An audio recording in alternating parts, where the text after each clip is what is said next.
Let's try this again. Let's try it again. Up here and he was giving you flack for the asking Fab to party. So he'll ask you, oh, he'll ask you to play the clip, man. Yeah, play the clip. Go ahead. I want you to party with me for your birthday, man. Yeah, we partied for my birthday before. You came to my party. No, but you ain't never really party, you know what I'm saying?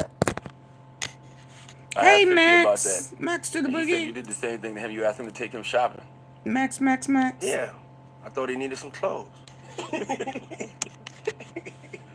What? I'm a nice guy. I mean, Why do you and Fifth just... hey, yo. Y'all think I'm done? Hey, yo, I don't have no beef with I don't know why. with Fifth. He loves me. He loves me. Do y'all really can't have see a it? beef? I mean, y'all can't see it. No, we can't see Y'all it, can't man. see that he loves me? But see... You really, hold on, you really think that's hate? Thank you, You Max. really, when you really break it down, you've been out here a long time.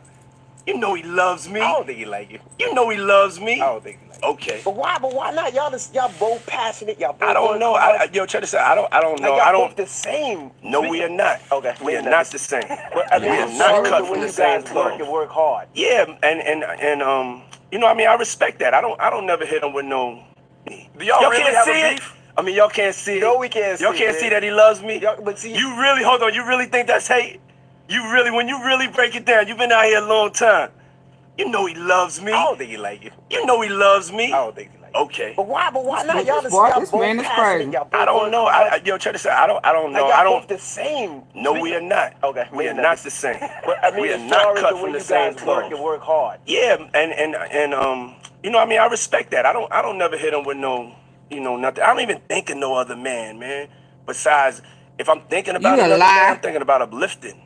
I'm not thinking about Makeup all that. All brushes. them Thank gnats. You you. know, they can't really touch me. Y'all, at the end of the day, y'all see and y'all know You what it do is. think of You men. know, Stop the lying. track record. Y'all know the business acumen. Y'all know the community service. Y'all know what I'm about. You know, and when he does that, he loves me. Do y'all really can't have see a it? beef? I mean, y'all can't see it. No, we can't see Y'all it, can't man. see that he loves me. But see... You really, hold on, you A really lot think that's hate? happened today. You really, when you really break it down, you've been out here a long time. Woo, You know they he took loves a me. loss, like baby. You know he loves me. I don't think he like you. Okay. But Diddy why took a not? loss. Y'all both passionate. Y'all both I don't work know. hard. Yo, check this out. I don't know. Like, y'all I don't... both the same. No, we are not. Okay. We are not the same. But I mean, we are as not far as cut the way from the you same guys work cloth. and work hard. Yeah, and you know, I mean, I respect that. I don't never hit him with no, you know, nothing. I don't even think of no other man. Besides, if I'm thinking about another man, I'm thinking about uplifting. Oh, I'm you not thinking thinking about all that. All them gnats. Shit. You know, they can't really touch me. Y'all, at the end of the day, y'all see and y'all know what it is. You know, the track record. Y'all know the business acumen. Y'all know the community service. Y'all know what I'm about.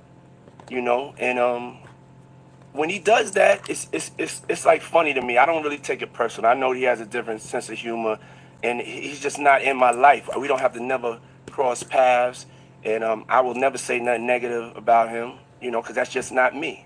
It feels like something must have happened though, like that we just don't know about behind the He scenes. loves me. That maybe a situation He that loves still you. went bad. Nah, I don't know what it is. Sometimes people that feel like they don't like you and they act like that, they really love you. Shit. Like I'm not like, you know, just saying it to say, you know. But I He mean, don't it's love something about me you. that has him on me all the time, and I'm not going nowhere. Let's start by saying this first. I'm not trying to hurt nobody's feelings, but you know what I'm saying? So my dad got custody of me and my oldest brother when we Oh, was wait, young, what? before I was 2. Oh, it My, just like I moved said, to my something else. stepmom Hold raised me. on. Yeah. What was going through my mind? Hold on. It moved to something else. I'm like, wait, what? What are we talking about? Y'all, please come on in. Hit the like button. Hit the like button. So picture this. A supporter getting dragged out by... Y'all ready to go in? A lot happened. I started a while ago and the chat wasn't moving, so that's why we had to Ain't no stop. giving up. You know what I'm saying? I had to stop because the chat wasn't moving. Couldn't figure it out. Like I probably shouldn't have started this quick again. Because I'm not sure if it's moving. Well, Max popped in, so She definitely can hear me.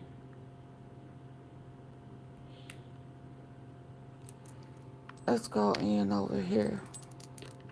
Let me try to fix this over there. Can y'all hear me?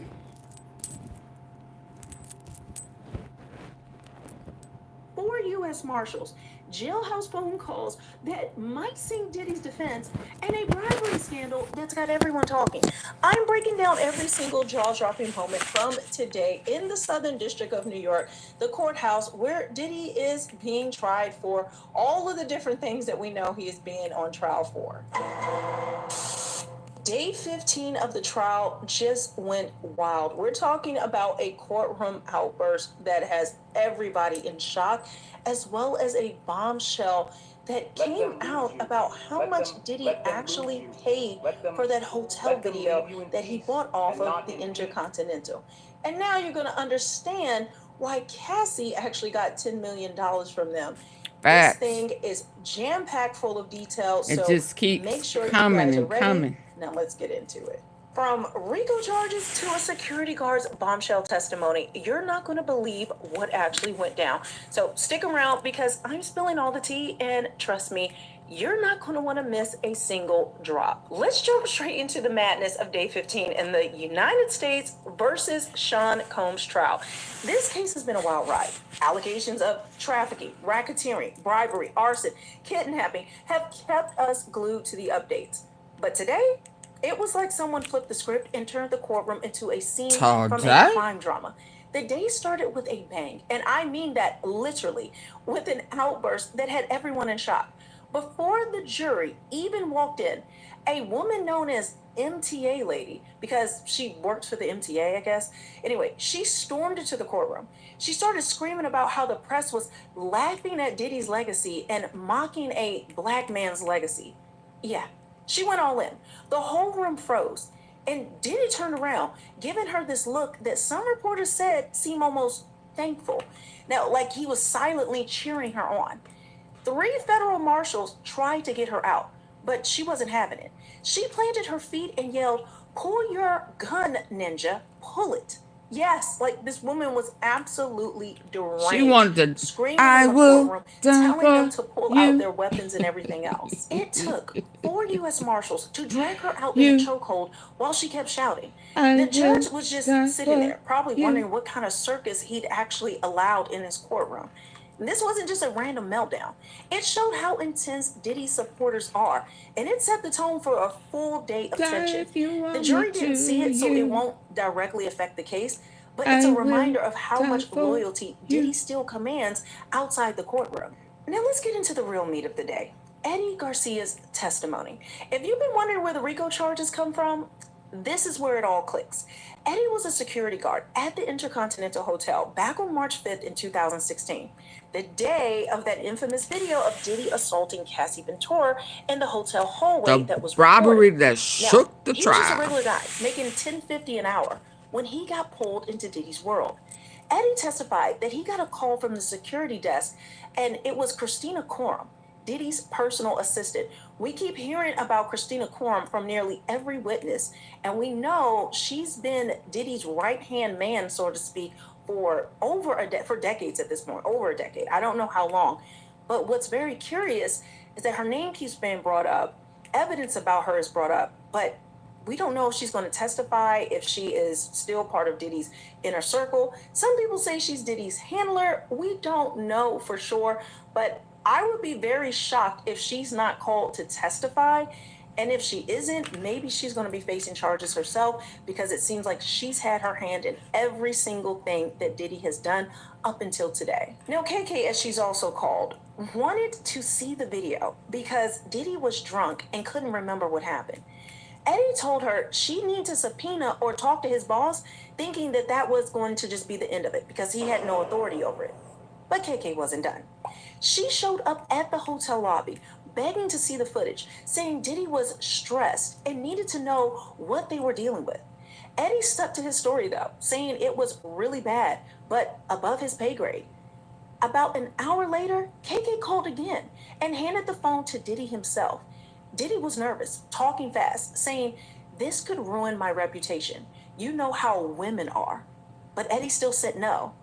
But then things got even more wild. That night, KK called Eddie's personal cell phone, a number he never gave out. She passed the phone to Diddy, who said, Eddie, my angel, you gotta make this happen. I'll take care of you. Eddie knew what that meant. It meant money, and he was right. He then told his boss, Bill Madrano, I think his name is, about the call. Now, Bill saw dollar signs and said, listen, I'll do it, but you're going to have to give me $50,000 if you want this taken care of. Now, when Diddy heard that this guy wanted to play ball, he got excited, calling him Eddie, my angel, like they were besties. The next day, March 7th, Bill handed Eddie a USB with the video. Now, Eddie ended up meeting Diddy at a high-rise 15 minutes away. KK offered him tea because he said his voice was cracking. I wish I would drink some tea from them. And told them that he was sick. He didn't want them to get freaked out, and he was really scared because he had never encountered something like this. He's just, working his normal job. He's not part of some high money entertainment world where people are being paid off for tapes and all those different things. So he didn't know what to expect, but he knew Diddy was powerful. And if he was offering money for this tape, it already looked bad. He saw what happened on it, but for him to get money for this, he didn't know if it was illegal or what. So he was just going along with what his boss wanted him to do. Once he handed over the copy, the little USB, Diddy asked him, is this the only copy? Eddie then checked back with Bill, who said yes. Then Diddy pulled out a brown paper bag and a money counter, counting out $100,000 in cash, double what they asked for. He handed it to Eddie saying, don't spend it all in one place. But Diddy wasn't done. He made Eddie, Bill, and another guard, Henry Elias, sign an NDA from Combs Global, saying the video was the only copy with no backups for iCloud storage. The NDA had a $1 million fine for anyone who talked. This is where the RICO charges come in. A fine. Using Combs Global for this deal ties Diddy's business to the crime, showing a pattern of covering up illegal acts like assault and bribery. Now, Eddie used his $30,000 cut to buy a used car. Bill took his $50,000 and Henry got $20,000. Eddie didn't report the money on his taxes, which is why he got immunity in order to testify.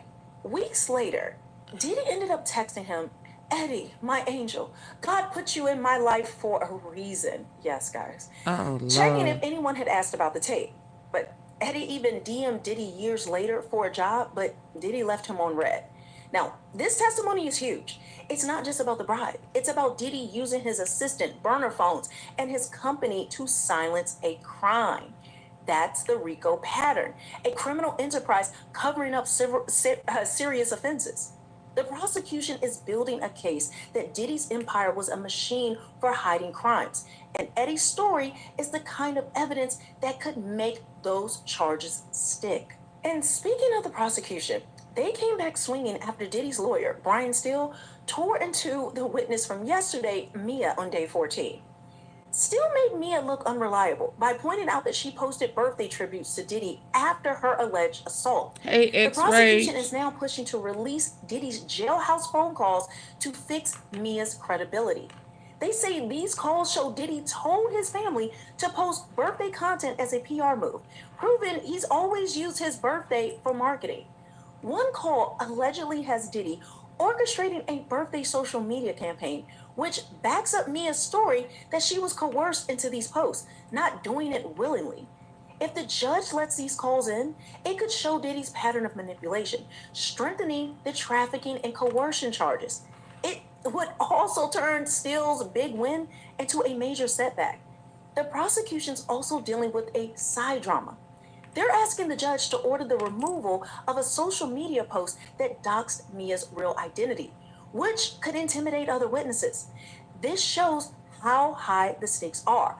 They're fighting to protect their case on all fronts. But the day didn't stop there. The prosecution called two of Diddy's CFOs, Anthony Abrams and Derek Ferguson, from Bad Boy and Combs Enterprises. Why? To follow the money. The big question is whether Diddy paid for the bribe with his personal funds or through Combs' global accounts. If it's the latter, it's another piece of the RICO puzzle. They're looking to see if Diddy wrote off the $100,000 as a business expense or logged it in the company's books. If Combs Global funded the bribe, it proves the company was part of the crime, which could let the feds seize assets and argue the company's profits came from illegal He out of here, y'all. That's the kind of thing that could wipe out Diddy's entire empire.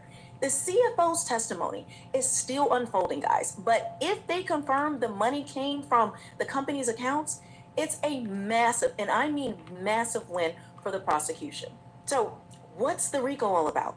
For all those still saying, I don't see the RICO, let's break it down. RICO, or the Racketeering Influence and Corruption Organization Act, is about proving a pattern of criminal activity through an organization. Diddy's alleged crimes, bribery, arson, like Kid Cudi's car, kidnapping by restricting Cassie's movement, and the trafficking, they form the predicate offenses. The prosecution says Combs Global and Diddy's inner circle worked to cover up these things and keep his image clean, letting him make billions from brands and endorsements. That's the criminal enterprise. Eddie's testimony shows the bribery. The Cassie video and her testimony prove kidnapping. Kid Cudi's car explosion points to arson. Witnesses like Mia and Cassie allege coercion into sexual acts tied to Diddy's freak-off parties. If the prosecution ties it all together, Diddy could be looking at life in prison. The RICO charge is about showing Diddy wasn't just a bad boyfriend who was abusive. He was running a criminal operation that used his businesses to hide his crimes. But not just his business's money, but the employees who were hired and paid for by those companies to hide those crimes. But here's where things get tricky. Diddy's team isn't going to go down without a fight. Brian Still's cross-examination of Mia was brutal, making the jury doubt her by hammering her inconsistencies, like the birthday post. If Still can do the same to Eddie or the CFOs, the RICO case could start to wobble. Eddie's testimony is solid. He's got immunity, no reason to lie, and the NDA and hotel records back him up. But Still might paint him as a greedy guard who, took the money and ran. The CFOs are another hurdle. If they confirm the bribe came from Combs Global, it's a direct link to RICO. And if they claim they didn't know or the money was personal, it could weaken the case. The defining moment of today so far, hands down, it's Eddie Garcia's testimony. When he described Diddy counting out $100,000 in cash, handing over an NDA from Combs Global, and calling him my angel, it was like a scene from a mob movie. This wasn't just a shady deal. It was proof Diddy's organization was on the cover-up. If the CFOs confirm that money came from the company accounts, guys, it's game over. The RICO charge hinges on this. Was Combs Global a front for crime? Eddie's story, backed by documents, is the prosecution's golden ticket, and it's the kind of evidence that could sway the jury. So, what's next for Diddy? Day 15 for the trial. Again, it's not over yet, and there is a lot more to come from supporters in the courtroom, to the meltdowns, Eddie Garcia's bribery bombshell. The prosecution is building a case that Diddy's empire was a criminal machine. The jailhouse calls could rehab Mia's testimony, and the CFOs might seal the deal on the RICO charge. We just don't know. But Still is still swinging, and he is not going to go down, like I said, without a fight. The stakes are very high for Diddy, but the evidence is starting to pile up. So what's next? We have Jane's testimony and more financial deep dives. Stay locked in because this case is only getting hotter. So guys, make sure you're subscribed, hit the notification bell, and also, I've been telling everyone we are being censored on YouTube. Every time we upload, we have to upload 1,000 times. It keeps getting struck down. We don't know why. We're trying to get YouTube to fix it. It's not working. So in the meantime, we are posting all of our videos first on Patreon. The link is below in the description box if you want to support this channel and the work that we're doing here, the reporting, so that we can get these things out the door despite the censorship. Okay, let's on to the next one. That was good, T, I must say. Let's go here. This is where I was before I had to stop. Emergencies can shut it down. Start over. Get the likes up, y'all. Prosecutor says there was someone broadcasting me. Prosecutors were able to squeeze in one more witness before court adjourned for the day. Adjourn. So yesterday, the trial was largely dominated by the continued cross-examination of his former assistant that we know as Mia. Now, Mia remained composed and firm while on the stand despite aggressive questioning from the defense, who accused her of fabricating the abuse that she described. Defense attorney Brian Steele grilled Mia hard. It was a long day of repetitive questioning to the point where Judge Arun Subramanian had to continue to tell him, move on.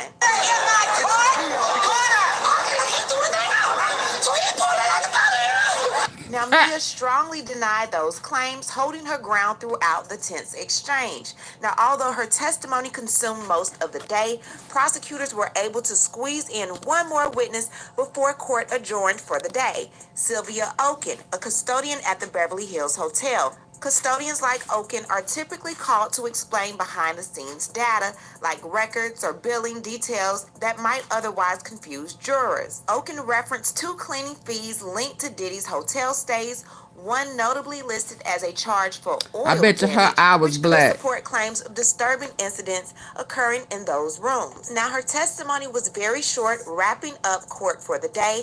However, when the proceedings resume, jurors are expected to hear from Eddie Garcia, who is a hotel security guard who witnessed and documented Diddy physically assaulting Cassie Ventura in 2016. Now, I want to note that Garcia has been given an immunity deal. Prosecutors also announced that another anonymous accuser referred to as Jane is scheduled to testify either Wednesday or Thursday, so we're looking to hear from her as well. As of yesterday, we've heard from 21 of the prosecution's witnesses, and each day we learn something new. So let's see what day number 15 is going to bring. But before we get into that, make sure that you subscribe to this channel and hit the bell for notifications so you don't miss out on any news regarding this case and so much more. Now let's get back into it. Not a whole live heckler coming into the courtroom screaming at Diddy. I know Diddy sitting up there with that bottom bubble gump lip hanging out like, what? Don't play with me. Y'all know Diddy's mouth is always open. But the government's prosecutors just alerted the court about an individual who broke the pseudonym order for Mia. This person, the government said, was in the courthouse Monday and used Mia's real name in the public square. So the government was in the middle of saying it planned to tell the court's chief security officer about the person who violated the order. That person didn't appear in court today, but will be escorted out if court officials see them. Now today, someone began heckling Sean Combs, yelling out an expletive. That person was escorted out the room, and there's no indication that it's the same person the government said disclosed Mia's identity yesterday. Just after this interruption, several reporters rushed out of the press room to try to catch a glimpse of the disruptor. Now, a portion of today will focus on the CNN cell phone footage that we've all seen of Diddy attacking Cassie Ventura. The government is expected to call a video expert today to explain the correct sequence of events. Combs' lawyers are highly opposed to showing this footage to jurors again, with attorney Tini Garagos calling it unduly prejudicial. So to start the day, the courtroom deputy says, "Marshals, can you bring the defendant out? Oh, I think Mr. Donaldson is in there in the holding cell with Mr. Combs." Combs is then brought in. Judge Subramanian said, "Let's start with the compilation video. Is Mr. Garcia competent to testify about this video, given his position in the hotel security?" Prosecutor Steiner says, "I have not really asked him about that aspect." Judge says, "We are not using the correct cell phone video, so this could get in under the rules." Tini Garagos with the defense says the way the video was cut makes it appear that Mr. Combs came right after Ms. Ventura, and he didn't.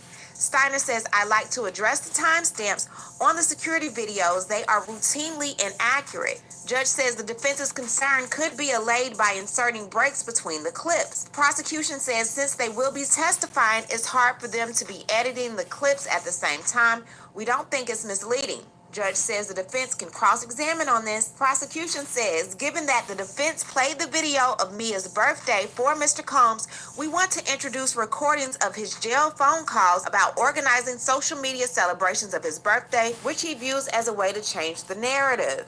Happy birthday to Daddy. On his birthday. We love you too. prosecutor says there was someone broadcasting Mia's name just outside the courthouse in Foley Square yesterday. We'd ask, and then all of a sudden someone says from the back of the courtroom, Diddy, they're coming after you. Those mother... Judge says court security officers escort that person. Now, judge continues by saying the video timestamps. How long is it?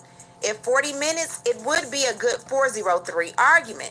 Ignifilo says this could be an easy fix, but the witness on this will be on the stand in 2 hours. Judge says, where does he live? New York? Prosecution says Florida. Judge says, bring in the jury.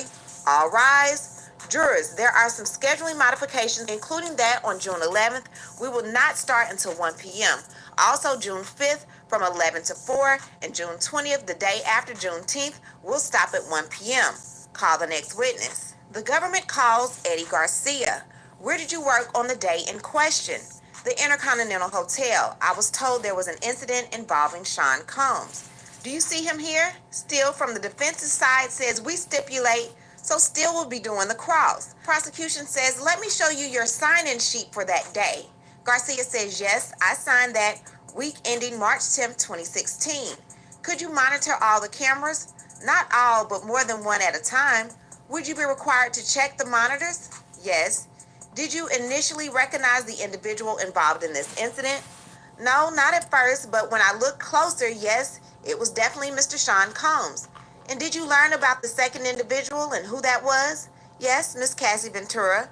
Why was law enforcement not called? Miss Ventura did not request it. Did you receive the incident report? She Yes, could there have was called an herself. attachment that I What? didn't open on the computer, a video file. Did you receive a call? Yes. From who? Christina Coram. Christine's gone. She packed all her things and some of yours and left. I'm sorry for this brief intermission, but if they don't bring Christina Coram to the Facts. forefront, being that she just ended her employment with Mr. Combs this year. Oh, she just ended it? Tell me, have you seen her? So Garcia continues, Christina Coram with the New York area code. She asked if I had the video. Prosecution says, what did she ask for? The video. She said Mr. Combs had been intoxicated and didn't remember exactly. Objection, says Steele. Sustained, says the judge. Prosecution says sidebar. So now they have a sidebar. So while we're having this sidebar, where is Christina Coram? Where is D-Rock? Where is Farnsworth Bentley? These are the questions we need to know, but let's get back to it. Okay, we're back from sidebar, and the prosecution says, what did you tell Miss Coram? That she would have to talk to the management. Did she reach out again? Yes, I got a call from the lobby that she was there looking for me. What did she ask for? The video. How did you respond? That she had to talk to management or file a subpoena. Did you tell her what you saw in the video? Yes, I told her, off the record, it's bad. Did you get another call? Yes, from a New York area code. It was Miss Coram. She put someone else on the phone. Who? Mr. Combs. He asked, do you know who I am? What did you say? I said yes. He asked for the video. Said he had been intoxicated. I told him I can't give the video. How did he sound, Mr. Garcia? He was talking fast and... Living with opioid addiction can be a struggle. Supplicate with counseling is for adults with moderate to severe opioid. Give the video. How did he sound, Mr. Garcia? He was talking fast and stuttering. He sounded nervous. Did you email management? Yes. Okay, bring up GX7-R-149. What is it? The email I sent. Objection. Overruled. So an email is shown, and it has Miss Christina Coram's number on it, and it's not redacted. It says Combs, a.k.a. P. Diddy, says he is a patron and wants to talk to you. Prosecution says, did you get more calls from Miss Coram? Yes, on my personal phone number. How did you react? Nervous. Miss Coram passed the phone to Mr. Combs again. What did he say? That I sounded like a good guy, that he could help, that something like this could ruin him. He wanted the video. He said if it got out, it would ruin his career. I told him I don't have access to the servers. He told me he believed I could make it happen. He would take care of me. What did you think he meant? Money for the video? What did you do? Reached out to my supervisor about it? Who was your supervisor? Bill Madrano. He told me he would do it for $50,000. What did you think he meant? He'd give the video for $50,000. What did you do? called Christina, who put Mr. Combs on, and Garcia advised Combs that both he and his boss were willing to erase the video footage for $50,000. He later testified that Combs paid a total of $100,000. While on the phone with Combs, Combs said, "Eddie, my angel, God is good. God put you in my way for a reason. I knew you could help. Putting God in You that. could do it." And then he proceeded to ask if anyone else had asked about the incident or the video. Garcia said that he told Combs that he hadn't heard anything. The next day, Medrano directed Garcia to fudge the timestamp on the shift logs and go to a high-rise in Los Angeles where he met with Mr. Combs. Combs was smiling and excited, Garcia said, while his own voice was cracking with anxiety. Garcia says bribery. Mr. Combs told Christina Coram to go and get me some of the tea that he liked. Then he asked, "Do you have it?" I said yes, and I handed it to him. What did he do? He left, came back. He asked if this is the only copy, and you said, "I believe so." Mr. Combs said it had to be the only copy, nothing in the iCloud. I called Mr. Medrano, and he said that this was the only copy. He took it off the server. What else did you say? Now, Garcia says that when he met with Combs to sell him the video footage, he let him know that he was worried the police would come looking for it if Ventura filed a police report. Mr. Combs said, "Don't worry about it. Cassie wanted it gone too." He called her on FaceTime and showed me. She was in a hoodie, but I recognized her. What did Miss Ventura say? Garcia said that he overheard Combs tell her, "Let him know that you want the video to go away too." Ventura told Garcia she had a movie coming out and it wasn't a good time for this to come out and she wanted it to go away. He wanted my ID and that of Mr. Medrano and the responding officer, Mr. Flores, but he is a very straight guy and probably wouldn't do it, I told Mr. Medrano. What did Mr. Medrano say? We'd get Henry Elias, the other responding officer. When Mr. Combs saw the IDs, he looked at Henry's and said, "Yeah, that's him." Then he brought out the NDAs that I wouldn't speak about it. "Okay, this is GXC 106. Do you recognize this? It states I have provided the only copy of the video." Prosecution says, "Did you read the NDA?"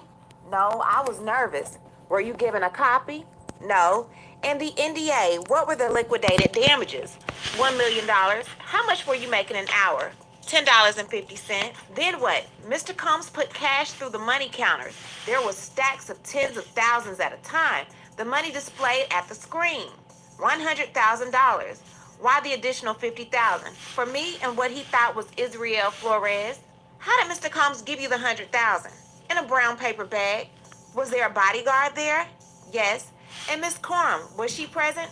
I would say at some point, yes. Thank you, Naturally Norland. Signifying that I'd be leaving. The hotel guard began to explain his fear of the hip-hop mogul before a sharp objection from defense attorneys, halting the line of questions. Prosecutors are trying to provide the jury with evidence that supports racketeering charges, which involves making threats to extort individuals and companies. The imagery in this testimony is strong because he brought him paper bags filled with cash.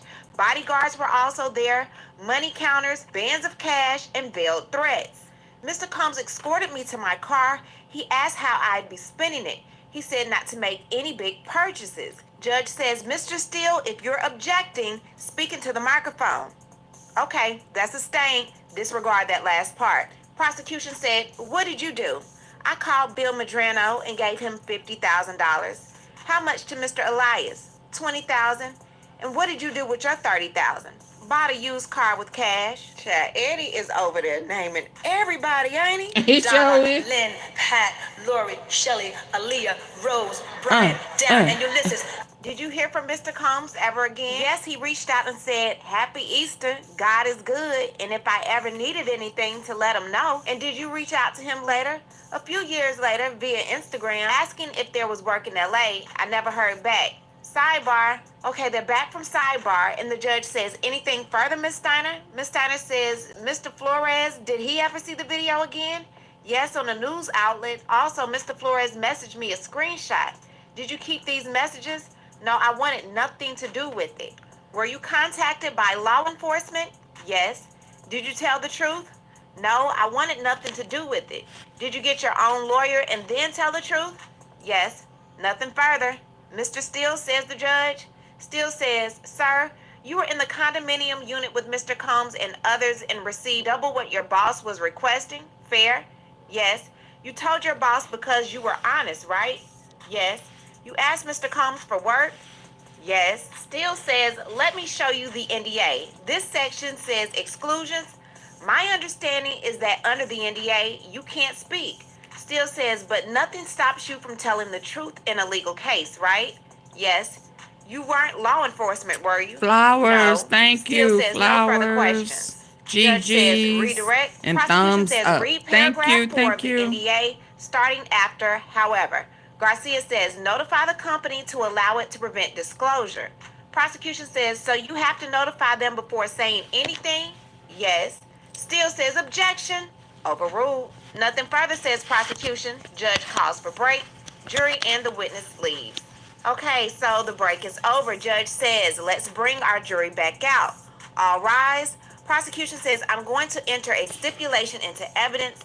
During a search at the Miami airport, law enforcement seized 2 cell phones from Christina Corum's person. Prosecution says, publish that for the jury. It says 24 contacts, including Eddie My Angel and his phone number and Eddie My Angel's friend. Can y'all still hear? There was also a photo of the IDs on the device. See? Damn it, Christina. Prosecution continues. We're also entering into evidence records from Signature Bank. Judge says, any objection? Defense says no. With that, the prosecution calls Derek Ferguson. How do you know Mr. Combs? Worked for him from 1998 to 2017. What was your role, Mr. Ferguson? CFO. How were your bonuses determined? Company results and my performance. Were you responsible for managing Mr. Combs' personal finances?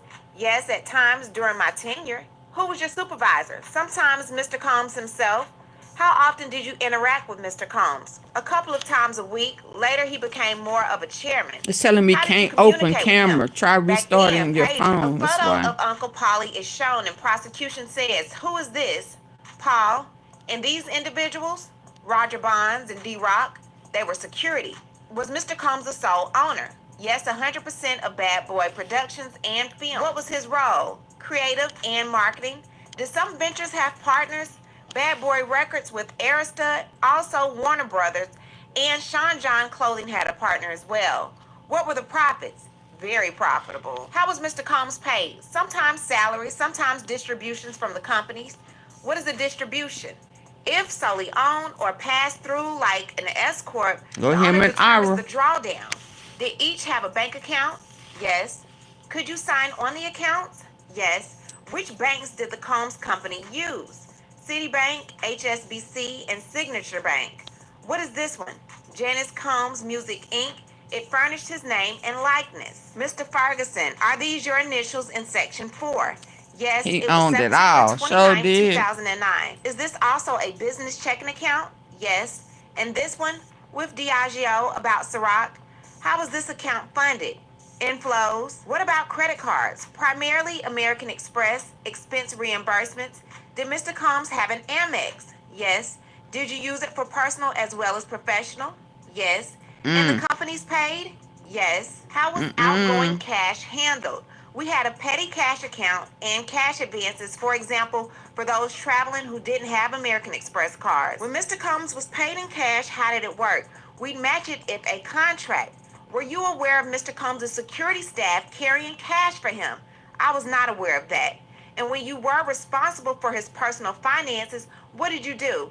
Budget for the year, properties, inflows and outflows. What properties did he own? The Hamptons, New York, Miami, they were all held in LLCs for anonymity and liability reductions and tax benefits. Did you oversee other personal accounts of Mr. Combs? Yes. Were you aware of him supporting other people? Yes, from his personal earnings. Your Honor, this might be a good place for us to take a break. The judge says, okay. How much more with this witness? 20 minutes, we think, and Jane starting late tomorrow. We expect 2 days for her cross-examination. He had So a only baby Mr. Ferguson sister. today? Yes, and if Mr. Agnifilo cross goes long, may we stay late? Okay, so we're back from break, and the prosecution wants to admit into evidence some communication between Sean Combs and his bodyguard, D-Rock, including some that refer to Cassie Ventura. It says she wants to ice up, which prosecutors say relate to Ventura's injuries. In another, the bodyguard wrote, she wants to see you, but you're not effing with her. Ventura has testified that many women in Combs' circle thought of D-Rock as a friend or ally, but prosecutors allege that he was actually funneling information to Combs. So with time dwindling, why haven't we seen D-Rock on the stand yet? So before the jury is brought in, judge says, how are we doing on the compilation video? Defense says, we still object. Judge says, but the compilation is put together? Yes, says prosecution. We would like some material to be taken down and other relief. Okay, bring the witness back in. The witness enters. The jury... No, not now. Yeah, dude, that doesn't look good. Enters. The jury enters. Prosecution says, Mr. Ferguson, before the break, we were discussing these bank records. What is 207 Anderson LLC? Mr. Combs' property in Alpine, New Jersey.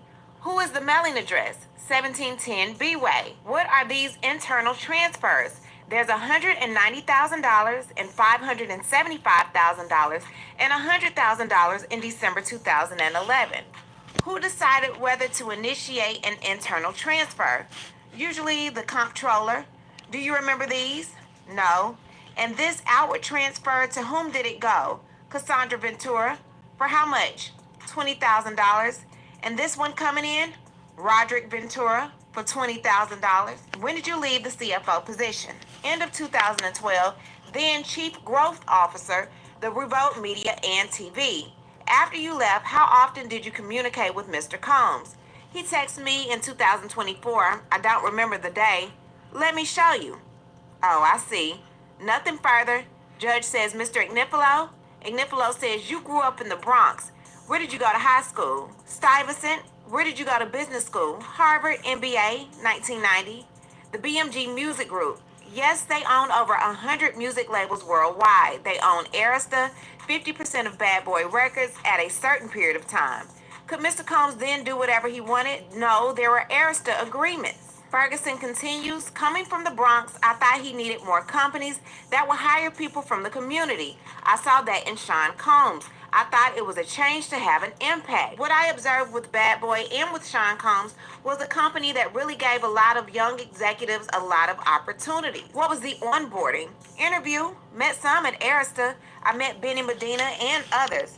So you didn't just meet Mr. Combs and get the job. I'm sorry. No. How did Bad Boy change from 1999 to 2012? It added other businesses. Records were getting competitive. Do you remember Notorious LLC? It was a magazine called Notorious, yes. Bad Boy Records was established in 1993. I believe it was 1996. Did Bad Boy have connections to Interscope? Yes, and UMG and Rhino. Who was Andre Burrell? He founded Uptown Records, went to Motown, then back to Bad Boy. What was the spirits business called? Eventually it was called Combs Wine and Spirits. I was involved in the start of Diageo. What issues arose with Diageo? Objection, says prosecution. Were there any differences about how to market? There are always differences of opinion. We had conversations. How do we drive it more? Was the brand everywhere like the competitors? So according to Ferguson, Combs mainly oversaw the creative direction, and Diageo, one of the world's biggest drink makers, provided funding. When asked, Ferguson said that there were ongoing tension between Combs and Diageo over the marketing and distribution of the products because they felt the distribution was concentrated only in urban areas. Combs filed a lawsuit against Diageo alleging discriminatory business practices, which was settled in 2024. Ferguson was discussing the matter on the cross-examination when prosecutors objected to the line of questioning, which ties into the defense's theory that many people treat Combs unfairly due to his race, including the government in their prosecution against him. Niccolo says, okay, what about Revolt? It was owned by Highbridge Capital Management, which was purchased by JP Morgan Chase. I think so. Highbridge had 2 seats? Yes, 2 of the 5 seats on Revolt. Where were you at on Revolt? Chief Operating Officer. What did that entail? Finance, production. Makeup brushes. Thank you. In the management, right? He was not. Let's look at DX 1901 about Combs Enterprise. Let's put up the redacted version. There's a chart now put up of the executive shown. Here you have James Cruz and the HR officer after Vashta Wilson, Andre Harrell, and yourself. This is the team. So it seems like Ignifilo is trying to portray Combs as an executive within a larger corporation made up of many complex moving parts. Ignifilo continues, was it digital? Your pause says enough. Personal versus business expenses. What's your accounting background? I was a CPA for a time. You never saw Mr. Combs sitting reviewing his Amex bill? No. So now Agnifilo is attempting to make the point that Puff wasn't personally handling every little financial detail. He had a team of professionals running the operations. There was a formal executive structure in place, so it wasn't just him making all the decisions on his own. Agnifilo continues, when there was partnership with another company, they would look at the books as well, right? Yes. Many high-profile people have personal assistants. Yes, they do. Security was part of the business? Yes. Security's job was to be in close proximity with Mr. Combs so that no one would do something dangerous to him, right? Right. Let's talk about cash. What was the cash receipt form? When is it used? For example, touring. Agnifilo says sidebar. Judge says yes. Okay, we're back. Agnifilo says, did you see anyone help Sean Combs commit crimes? No. Did anyone not pay taxes they were supposed to pay or do something they weren't supposed to do? Ferguson said he would have never intentionally allowed fraud in the company. Did you see anyone make the company stronger through coercion? Can you explain that one? What did you mean by coercion? Fair enough, says Agnifilo. Agnifilo says through SA or trafficking. No, you were there 19 years. How hard was it? Building from scratch, long hours. Did you send Mr. Combs a text message in November 2017? I don't know. I'll show you. Did you tell Mr. Combs you learned so much from him? Yes, he pushed the entire team. He had passion. You're a religious man? Objection, says prosecution. Sustained. You're on the board of Will his you charter lie for school? him? Yes. The school tries to work with at-risk children. Objection, 403. Sustained. Let's move on. Do you think highly of Mr. Combs? I don't know how to respond to that. Sidebar, says prosecution. Nothing further, says Agnifilo. Judge says redirect. Was Revolt Films entirely separate from Revolt TV?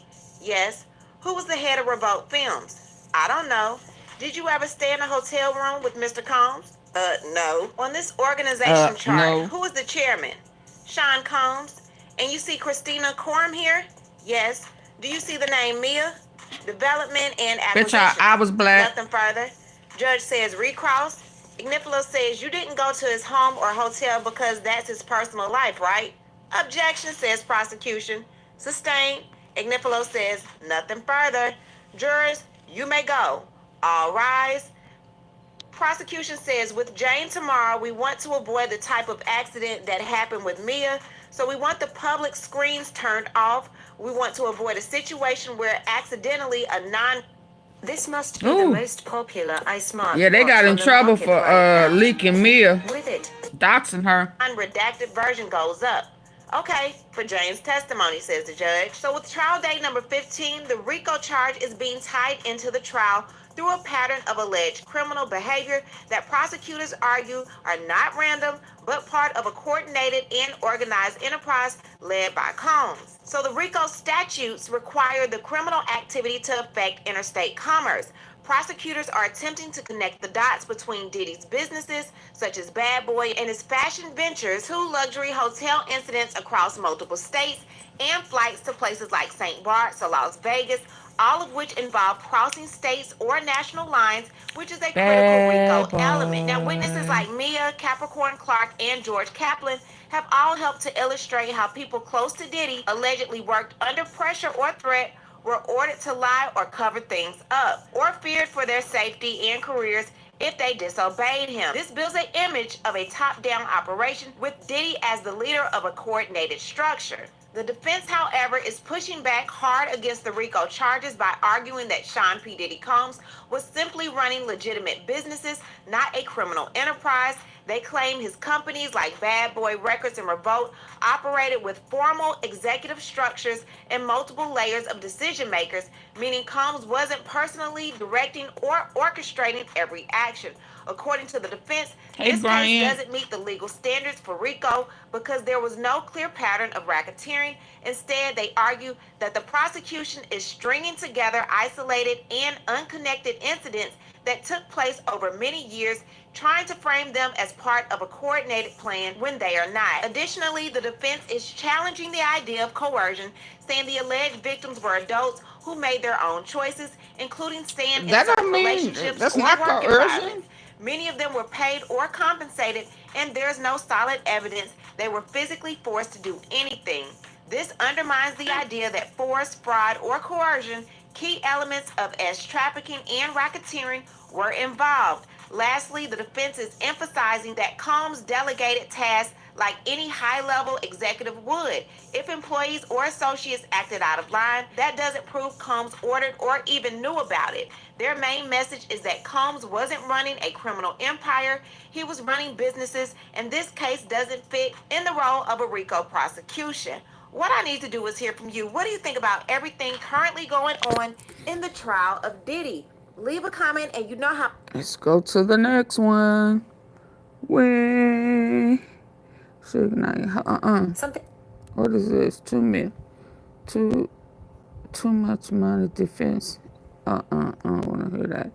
Assault video payout. Let's watch this one. Let's see what they gonna say. Hey, what's up, everybody? Charles here, and we have made it to day 15 Day of the Diddy 15. trial. And the testimony today is all about an angel. Turns out Diddy has an angel. And after today's testimony, he might feel like he needs one. The angel is a guy named Eddie Garcia. And he was... He may feel like he gonna need one. Today on the stand, Eddie Garcia was a former supervisor of security at the Intercontinental Hotel here in Los Angeles. So yes, he was testifying all about the Cassie beating incident from 2016, and what was revealed today was exactly why this video of the beating went unnoticed, to the public at least, for 8 years. And it all has to do with $100,000 in a brown paper bag. So Eddie Garcia testified about how he first saw this video, how this incident with Diddy attacking Cassie came to his desk, as it were. He said that he came into work on March 5th of 2016, and he was told. Now, he was not there when the actual incident happened. Remember, this was early in the morning on March 5th at about 11 a.m. So he says he got to work at 2 p.m. and was told there was a domestic incident. He did not know that it involved Diddy or Cassie at that point, but he was told that there was video. So he is there at work, and he says about 90 minutes into his shift, he gets a phone call from a woman named Christina Coram, and she explained to Eddie that she was Diddy's assistant. We've heard other people refer to her as sort of his chief of staff, the person, everything goes through Christina. And what Eddie testified was that she said, did he know anything about this incident, and that it was very important that Diddy get this video. She wanted the video because Diddy had been, quote, intoxicated and didn't remember what happened. He was more than intoxicated.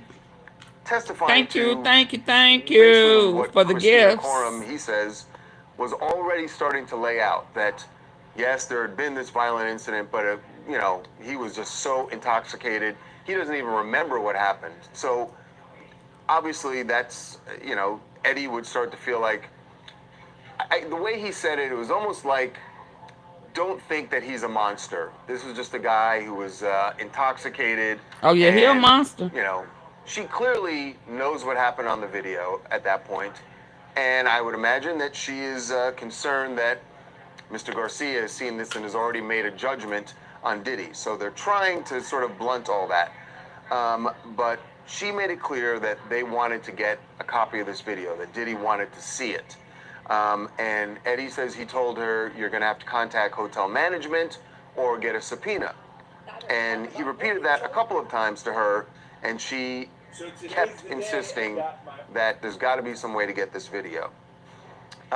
He says later that night he gets another call from a phone number that is a New York area code, and Christina is on the phone again, but this time she puts Diddy on with him. So stalking this this is man. bringing in the big guy, right? You got to bring in, one, the boss, two, the guy who's the big celebrity that is possibly going to convince Eddie that there's got to be a way to get this video. And Eddie Garcia then testifies about his conversation with Diddy, who he said was sort of encouraging him, saying, almost like a coach, like, come on, I know you can do this. I know you can get the video. I know you can do this for me. And he said, look, you sound like a nice guy. I can tell that you want to help. Come on, man, you can do this.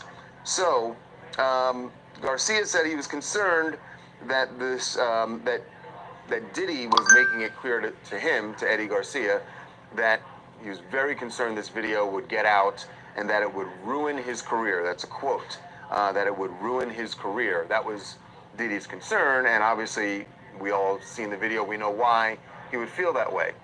So Eddie Garcia says that he told Diddy, look, I'm gonna have to talk to my manager. And he said that Diddy said to him, look, if you do this, I can take care of you. And Eddie Garcia says it was his understanding when Diddy said that it meant financially in some way. So Eddie tells Diddy, look, I'm gonna have to talk to my boss. You know, Eddie was a supervisor. There was a head of security at the hotel, a guy named Bill Medrano. So Eddie testified that he went and spoke to Bill about this. He said, I had a conversation with Diddy, with his people. They want this video. They want a copy of the video, and then they want us to destroy the video. And Eddie testified that Bill said, okay, we can do that for $50,000. Well, Eddie goes back and delivers this news to Christina Coram, and Diddy gets on the phone and is thrilled about this news, and says, $50,000, we can do that. In fact, this is a quote. He said, Eddie says, Diddy replied, Eddie, my angel, I knew you could help. I knew you could do it. Big pat on the back. He's excited. Eddie testified that that Diddy sounded happy, You my sounded new excited, best friend. and just wanted to know how fast he could get the video to him. So he did that. Eddie goes to his boss. His boss hands him a thumb drive, and he goes to deliver the thumb drive to Diddy. And he describes the scene that really sounds like a back room of a mob meeting. But he says this was in a high-rise building, and Hey, he goes pressure. in, and in the room they have an agreement for him to sign, for Eddie to sign, and it basically says this is an NDA. You can't talk about this. You are guaranteeing us that this is the only copy of this video that you're giving us, and if there's any breach of this, and we find out later that there's another copy, or that you've spoken about it, you're going to owe us $1 million. Keep in mind that Eddie Garcia was 24 years old. I want to hear you call Puffy an hour. a fool So today seeing for something paying that is threatening 100K. you with having to pay $1 million would be kind of threatening at that point. But he gives him the thumb drive. He sees Diddy take out $100,000, not Diddy, but he sees $100,000 come out of a brown paper bag, and then it goes into one of those money counters that we all see when you go to the bank. You also see it a lot in movies, in mob movies.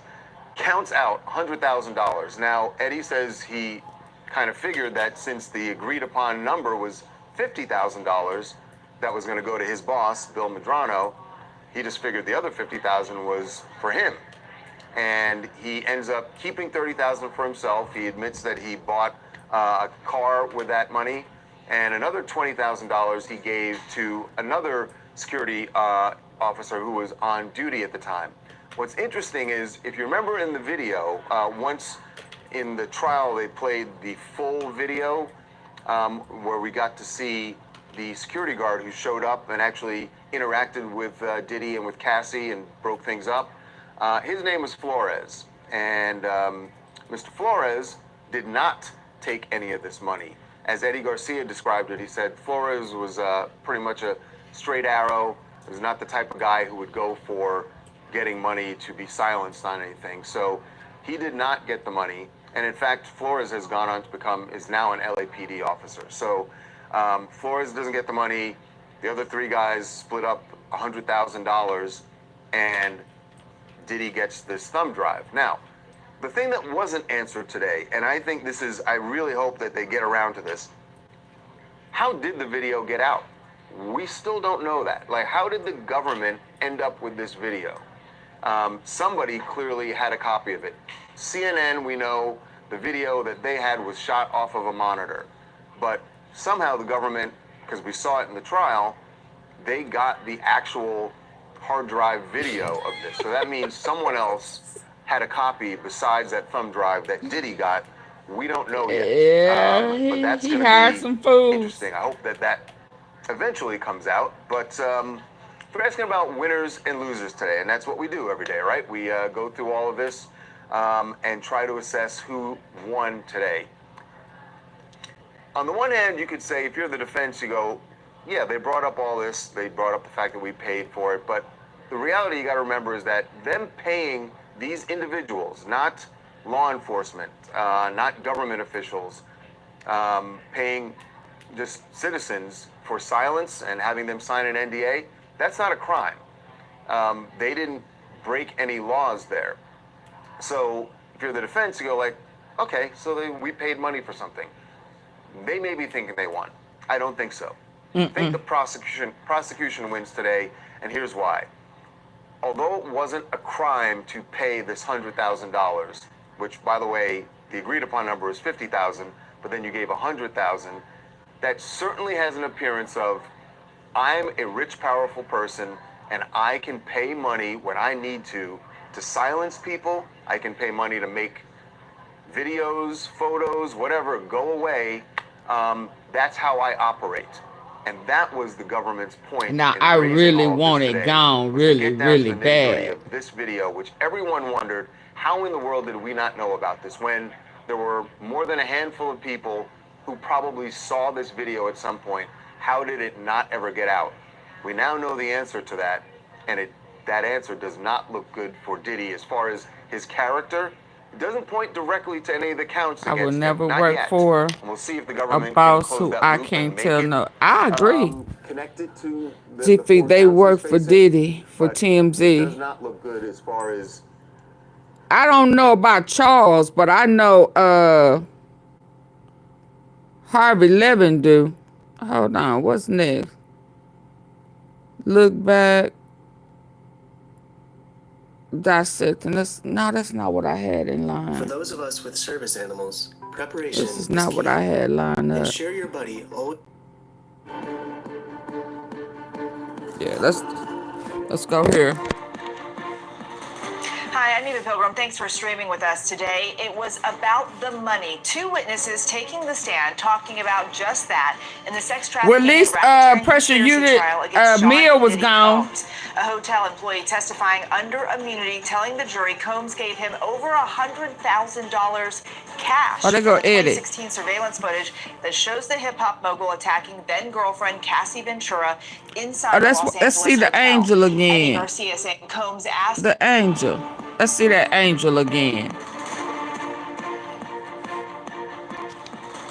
Hi, I'm Eva Pilgrim. Thanks for streaming with us today. It was about the money. Two witnesses taking the stand talking about just that in the sex trafficking and racketeering conspiracy trial against Sean Diddy Combs. A hotel employee testifying under immunity, telling the jury Combs gave him over $100,000 cash for the 2016 surveillance footage that shows the hip-hop mogul attacking then-girlfriend Cassie Ventura inside a Los Angeles hotel. Eddie Garcia saying Combs asked me if I knew who he was and said that something like this could ruin him. After Garcia do you got know the me? money, he says I know Combs you. told him to I know you're a not make beater. any big purchases. We also heard from Combs' former chief financial officer who explained his business. Combs has denied all allegations in this case. There is a lot to get to, including a notable witness we expect to testify tomorrow. Also coming up, the former NYPD detective known as the Hip-Hop Cop. He investigated the murders of rappers Notorious B.I.G. and Tupac Shakur. Who was the Hip-Hop He joins us Cop? in studio to give us a glimpse into the world of hip-hop then Oh, and now. But we begin with ABC News chief investigative correspondent Aaron Katursky live outside the federal Hip-Hop courthouse Cop. here in Manhattan. And Aaron, that 2016 video of Combs attacking Oh, I didn't mean to do that. former NYPD detective known as the Hip-Hop Cop. He investigated the murders of rappers Notorious B.I.G. and Tupac Shakur. He joins us in studio to give us a glimpse into the world of hip-hop then I wonder how that's gonna and go. now. But we begin with ABC News chief investigative correspondent Aaron Katursky live outside the federal courthouse here in Hip-Hop Manhattan. Cop. And Aaron, that 2016 video of Combs attacking Cassie Ventura in the hotel back in the spotlight today. What did we learn about it? We learned that Sean Combs paid $100,000 to keep it from being seen. And we heard this extraordinary yarn from a hotel security guard named Eddie Garcia, who said at first he knew that there was a domestic dispute. Then he saw the video. And then he took repeated phone calls from Sean Combs' assistant, Christina Karam, asking to see it, asking if she could have it. And the first few times, he said, no, you'd have to talk to the manager or file a subpoena. And then Christina Karam, Eddie Garcia said, put Sean Combs on the phone. And Combs, according to Garcia's testimony, told him, I'll take care of you. And arrangements were made, and he finally takes this thumb drive containing the video to an apartment or room where Sean Combs was. He remembered being greeted, Eddie, my angel. And Sean Combs pulling out a brown paper bag and a bill counter and putting $10,000. Yeah, 130 people have voted. Come on before it's over. Garcia Please. said, Combs asked him, do you want to count it? And Eddie Garcia said, I trust the machine. We also know that Combs' mother and some of his other family members were in court today. What was their response to what they saw and heard? Well, they'd seen the video before, so when the jury saw it again, I don't think it was much of a shock or a surprise to see the actual video. And then to hear the yarn, I mean, I think captivated everybody in the courtroom. There's Eddie Garcia talking about making the arrangements with his boss. At first, the boss said, all right, we'll do it for 50. But then came the non-disclosure agreement and the promise that this was the only copy. And eventually he walks away with $100,000 after turning over his ID and the ID of two others who were part of the security team. And a couple of weeks later, Eddie Garcia gets a message from Sean Combs wishing him a happy Easter and wondering if there was anyone out there asking about the tape. Combs' former CFO also took the stand today. What did he say about Combs' business dealings? Derek Ferguson was called by federal prosecutors, I think, to help walk them through all of the money that Sean Combs had at his disposal, and then how some of it worked, including how they handled cash, like, say, $100,000 to pay for video, and how they handled reimbursements on corporate credit cards. Because remember, Eva, a number of assistants testified they would buy supplies for the freak-offs with their corporate card and then get reimbursed. But Derek Ferguson also said one other critical thing. He talked about wire transfers from 2011 of $20,000. And that's a payment that Cassie Ventura's mother said Sean Combs demanded to recoup money that he had spent on Cassie Ventura. Combs, remember, was upset that Ventura began dating rapper Kid Cudi. The jury saw the wire transfers, the $20,000 in from Cassie Ventura's dad, and it being returned 4 days later. Ferguson worked for Combs for some 20 years. Did the two have any interactions in court today? They did. Sean Combs seemed to nod and smile at him, and maybe Derek Ferguson gave him a bit of a tentative hello back. But he worked for the defense also because, in effect, they were able to launder Combs' image through the pedigree of Derek Ferguson. Went to Stuyvesant High School, grew up in the Bronx, Harvard Business School, and the impression the defense was hoping to leave the jury was, here's a legitimate businessman protecting Combs from any shenanigans that the federal prosecutors might be talking about as a criminal enterprise. Also, I have to ask you, Aaron, we heard there may have been some sort of outburst in the courtroom this morning. What happened? Yeah, this was before any testimony got underway. There's been a woman kind of loitering outside, heckling a number of the reporters, and then she's gotten inside a couple of times, and in court, she began to just make a scene. She started yelling about the treatment of Sean Combs, and eventually court security officers took, I think, 3 of them to lead her from the room, and Sean Combs saw the whole thing. Aaron Katersky for us there at the federal courthouse. Aaron, thank you so much. Now to break down today's testimony, let's bring in ABC News legal contributor Brian Buckmeyer. Brian, you were there in court today.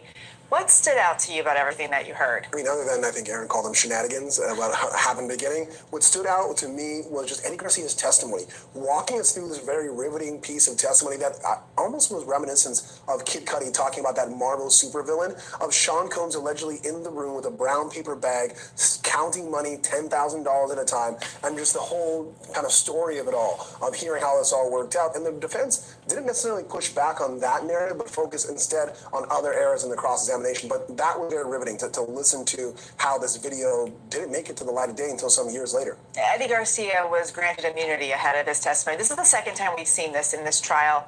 What did he say that he needed immunity from? I mean, just really quickly, accepting bribes, tax evasion, obstruction. This is an individual who is testifying very truthfully, at least if you believe his testimony, and it came off pretty credible, that he accepted $100,000 from Sean Combs. 50 of it went to his manager, 20 went to another associate of his, and then 30 went to him, and then he took that money and bought a used vehicle with it. Because, of course, Sean Combs said, don't spend it all in one place. We don't want to raise suspicions. This, don't forget, is a 24-year-old at the time who's just a new security guard. And so that's what that made $10.50 an hour. To allegations of a crime and then be prosecuted for it. But again, the government wants his testimony to be able to convict, or at least try to convict Sean Combs. Yeah, and Garcia talked about how he got paid for the hotel video. He mentioned Christina Coram.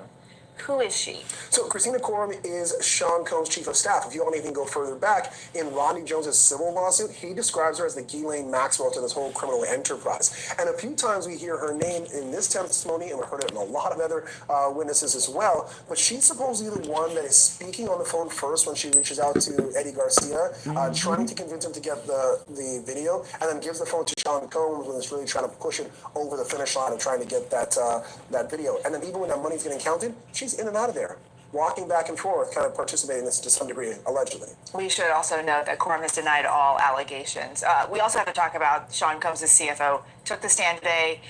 We were talking a lot about money today. Was there a money trail? What did it tell us? So Derek Ferguson broke down how this enterprise, a legitimate business by his definition, had money coming in and out, who had Amex cards, who did not, how petty cash was moved around. But again, Aaron Katersky mentioned this. We saw this $20,000 first going to Cassie Ventura, and then money coming in on December 23rd. If you remember, Cassie's mother testified that she had taken a bank equity loan to pay Sean Combs. And then on December 27th, 4 days later, we have a return of funds, money being transferred from an account that belongs to Sean Combs out of that account. That, I think, connects with the allegations earlier on. Don't forget this money movement. There are 5 charges that Sean Combs is facing, the top one being racketeering and conspiracy. And when we talk about the activities within this enterprise, this is what the government is trying to argue. It's his criminal enterprise. It's movement of money that it's disguised as legitimate business deals, but it's a coordinated effort on multiple people to repeatedly earn a profit. And later this week, we're expecting to hear from a witness who's going to be going by the pseudonym Jane. They're going to take the stand. Do we have any idea what she's going to say? Jane is expected to be potentially the last alleged victim to testify, because you've heard that victim number 3 may not come forward. We heard some of the potential testimony from the opening statements. Jane, very similar to Cassie, dated Sean Combs throughout 2020 to 2024, same allegations of drug use, freak offs, and force, fraud, and coercion. All right, Brian Buckmeyer, thank you so much. Still ahead, the hotel employee on the stand today telling the another jury Cassie, Sean Combs another. went to trying to get that Oh no, they video, dated. So another Cassie. Ventura. Not another Mia. The so-called hip-hop cop takes us back The to hip-hop 90s, cop. and Yeah. one of the rap rivalries. Please hit the like button. Hip-hop. Oh wow, I wasn't expecting this one.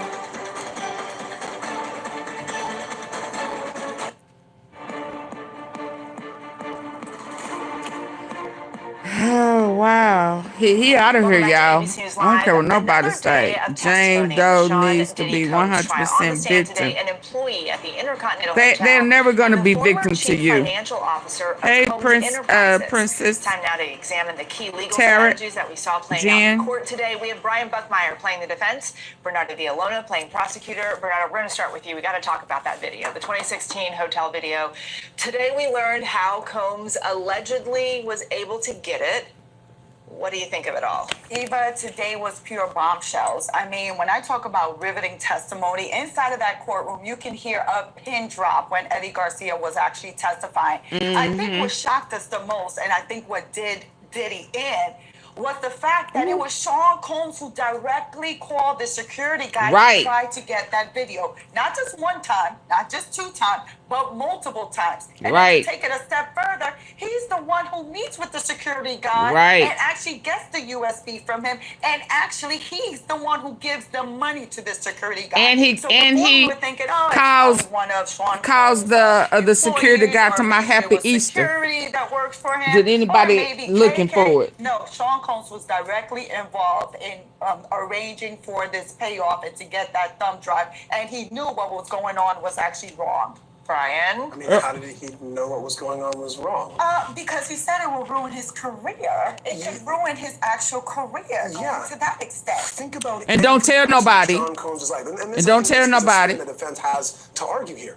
Everyone that's a celebrity, if we had bad press on us and we're nowhere close to Diddy, it could ruin our career. So I think what the defense is going to position here is this about controlling and furthering a criminal enterprise, or is this about protecting a celebrity's image? Because a celebrity, if his dirty drawers are outside on the street, that could destroy his reputation. No. So if that's the case, then get your other people to do it. Get legal to do it. Get your security to do it. Your chief of staff to do it. But he said, this is so important to me that I am going to And he sent extra. He's a control freak. And I think the other thing the defense is raising too is in the NDA, I think it's a bit of a stretch, but an argument nonetheless, you'll see who's gonna bite, is that in the NDA, she didn't care. Is this about bribing a witness? And what they're saying is the NDA does not inhibit she didn't the person care from testifying in front of the jury, testifying in front of the government, testifying if the law enforcement asks. But the because she really, at that point, I'm sure she really wanted his ass to get in trouble. With him and says, look, I need to get that tape. I need to make sure it is the only copy. It cannot get out there.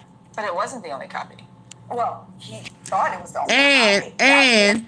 And if she would have been thinking when he threatened her mama, I would have threatened to go get that tape from the hotel. And if you send some shit to my mama, I'ma leak my own tape. How about that? Shit, that's where I would have went, but I ain't Cassie. She ain't me. The only copy. Had it been the only copy, we wouldn't be here today. Okay, so one of the other points that the defense raised was that police didn't come to the hotel, that Garcia said he spoke to Cassie about it all, and he said she told him, quote, she had a movie coming out and it wasn't a good time for this to come out and she wanted it to go away. Bernardo, her not appearing to want to report this, does that factor at all in here? So it does factor into it, but remember, we had the testimony, the prosecution put on that expert, Dr. Hughes, to testify about why a person who's been a victim of domestic violence, been a victim of being beaten by their partner, why they wouldn't want to come forward and to cooperate, that it takes many times before they finally report it or actually decide that they want to leave this relationship. And in the end, regardless whether she wanted to report it or not, because we had that visual that everyone has seen of Sean Combs beating her, there's no way around it. Brian, you're being so quiet today. I'm trying my best. What happened? No, because all this is yes. Is that the application of it? Sure. But also, she is a celebrity in her own right as well. Does she want this press out there? There's also the aspect of Sean Combs is protecting not only his image, he's also protecting that of the artist that he has. And so the defense is he ain't released nothing by then. Is this bad? Yes, the defense has already given that up. This is a bad look all around. This is domestic violence, but this isn't a criminal enterprise. This isn't furthering free costs. This is about a legitimate business of having an enterprise, a music artist, having a business, whatever it may be, and protecting that from the public. Well, the main point that you got from today is the obstruction of justice. for the racketeering conspiracy. So you got 2 points today: obstruction of justice, and that there was a criminal enterprise in the sense that you put KK Security and Sean Combs all in one room. That's only if you're trying to color this as a crime and not as a business that's trying to protect the people from bad press. But that's what the prosecutor, when you start piling on all these Right. different instances, You building it's the not sandwich, just one baby. unique one-off. We're talking about multiple occasions of crimes taking Facts. place that ultimately is going to add up and all be this big criminal enterprise. I'm talking about trying to hide information from the public. Yes, freak-offs are also aspects of this criminal enterprise, but keeping information from the public. Are you sure beyond a reasonable doubt that he's keeping information from the public to hide a criminal enterprise or to hide bad press so that they can still do their business? It's a combination of all of it. Okay, you need all of it. So, okay, we'll have to wait and see how that all shakes out, right? But tomorrow we do know that we're going to have a forensic video expert who's going to take the stand. Yes. Why are you looking like that? Oh, because Bernard knows something about this expert. So this expert who is testifying, Frank Piazza, he's testifying for the government. I've had the unique experience that when I was a prosecutor, I cross-examined him, and a judge did not consider that he was qualified to be an expert on the exact matter that he is testifying for the government tomorrow as an expert. So he has been questioned as to his abilities and his actual opinion. So we'll see where the defense goes in terms of cross-examining him, but he's not the prestigious expert that many people will think of him, if they're able to get that cross-examination in. The video's still coming in. I know we're Oh, switching. the video's coming in. I know we're switching a little. I might be talking to the prosecutor. The video's coming in. The video's coming in. Yeah. All right. Thank you guys both. It's always fun talking to you too. Thank you so much for being here. Coming up, the so-called hip-hop cop takes us inside one of the rap rivalries. Oh, there we go that define the again. music industry. What it has to do. Oh, Suge Knight. He done made sure his name come up, didn't he?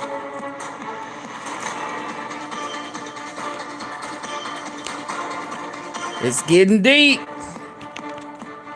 It's getting deep. Welcome back tonight on Burden of Proof, the case against Diddy. We dive into one of the most significant rap rivalries in hip-hop. East Coast, West Coast, dueling record labels in the 90s. Sean Diddy Combs, founder of Bad Boy Records, versus Marion Suge Knight, founder of Death Row Records. Our next guest, known as the hip-hop cop, former NYPD detective Derek Parker, found himself with a front row seat to many of the moments that are now considered major in hip-hop history. Derek, thank you so much for joining us. Thank you for having me. So take us back to that time, the 90s, okay? Back then, you actually tried to get people's attention about what you called emerging violence that was happening in the rap world. What did people say to you? What was the response? Well, what happened back then was that the rap music industry was going through a big change, and I was letting the NYPD know that we're going to have a potential problem with this East Coast, West Coast war that was going on between Death Row and Bad Boy.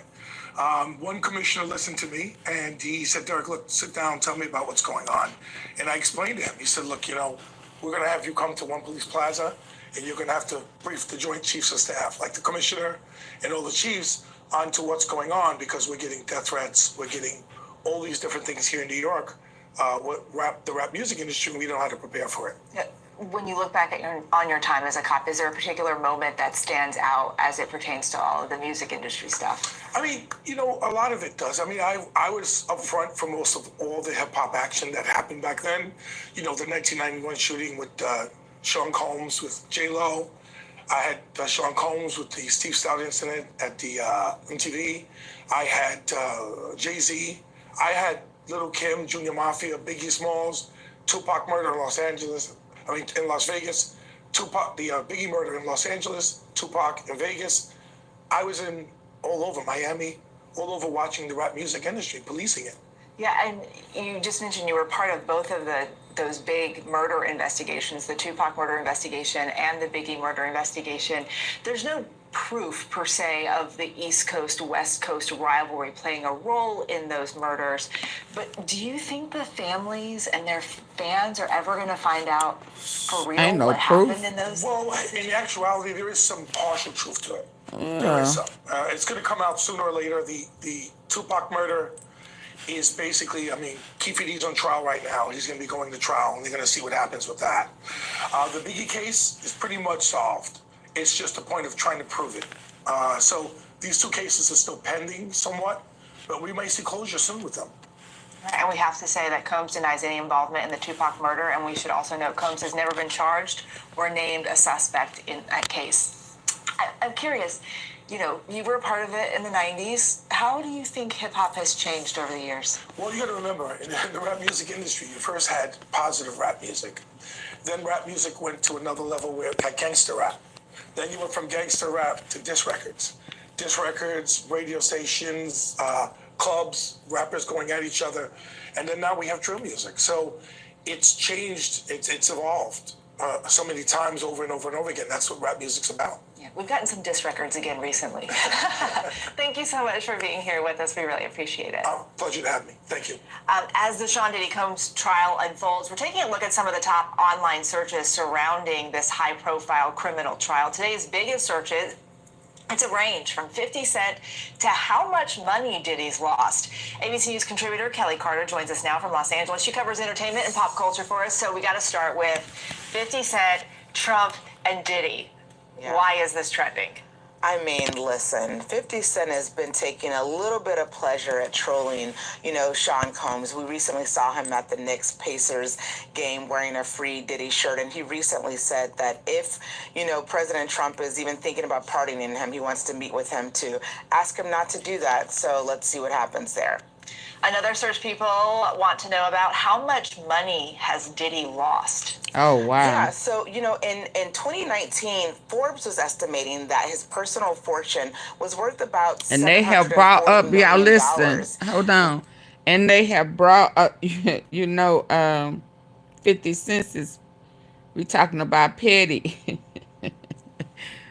Petty, he ain't Betty, but Petty, what we gonna call him? I don't know. He done brought up the tape of, let me get to it. Him dissing Trump. Let me see if I can get to it. I thought I pinned it. Yeah, he done brought out the tape.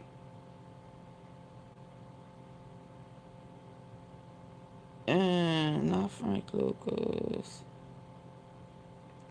Hold on. Yeah, let's see. Let's hear this. I really do believe in my heart men like Trump need to be banished. Oh. White men like Trump need to be banished. White men like Trump need to there'll be a race war. That's why this message is not just to black people. You know what I'm saying? This message Can y'all hear it over there? To everybody. This man is really trying to turn us against each other and put us in a situation. America messed up. Trump gets elected. I really do believe in my heart there'll be a race war. That's why this message is not just to black people. You know what I'm saying? This message is to America messed up. Trump gets elected, to be banished. White men like Trump need to be banished. Okay, there we go, yeah. Last year in 2024, Forbes said that fortune is now at about $400 million. So that there has been a significant loss if that estimation is spot on. People are also searching how much longer for the Diddy trial.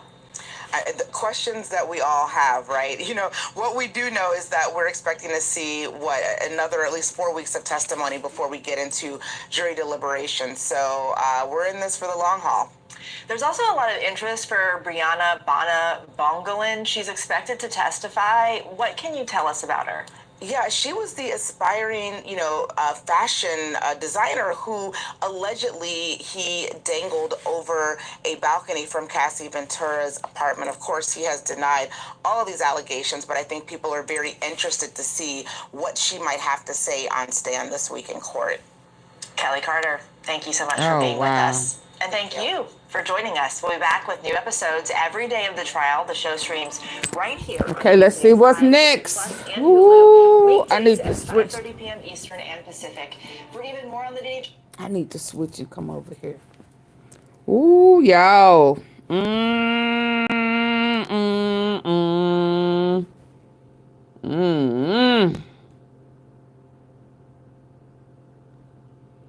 Did we watch this All one? right, welcome in here to Live Now from Fox. I am Andy Mack. An eventful day again in the Sean Diddy Combs trial in New York City. It has started with a somewhat of a surprise as an outburst of a heckler, a woman inside of the courtroom yelling at Sean Diddy Combs several profanities before the judge ordered her to be removed from the courtroom. It's a very interesting one, and we're going to get into this detail, but also what happened. Being joined right now on the ground outside the courthouse by Fox 5's intrepid reporter Lisa Evers.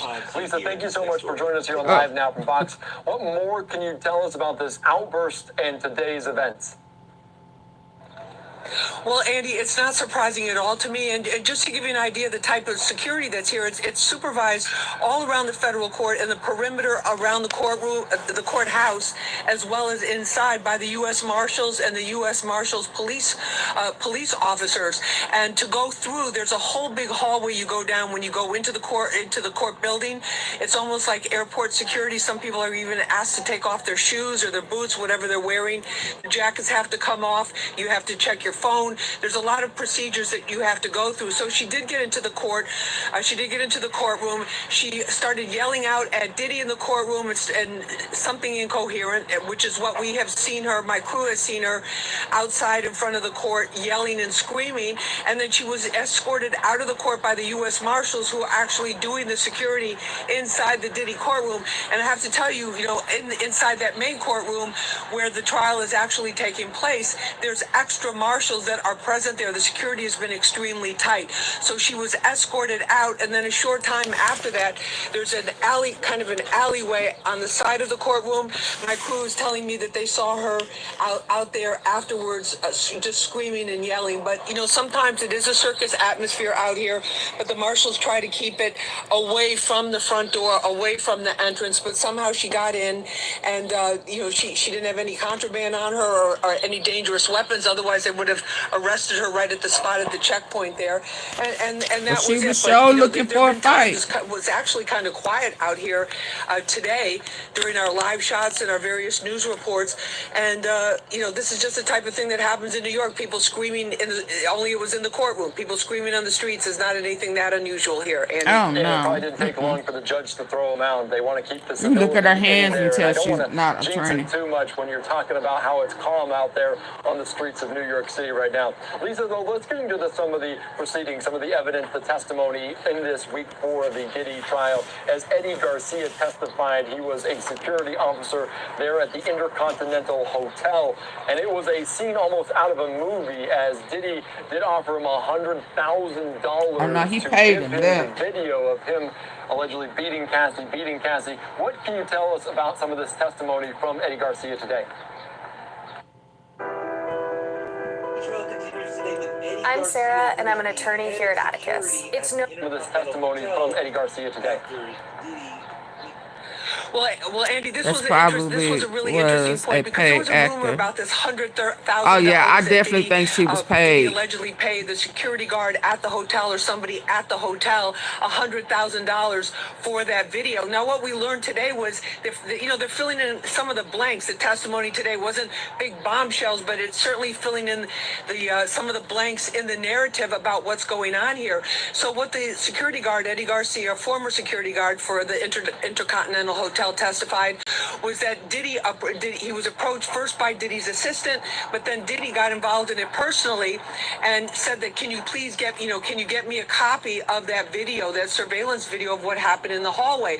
So Eddie Garcia testified, and now just keep in mind, he's testifying himself under an immunity deal. So whatever he says can't be used against him, and he can't be prosecuted for anything that he testifies to. He says he went to his supervisor, asked the supervisor, could you download the video? Can I get a copy of the video? He got a copy of the video. It went to Diddy.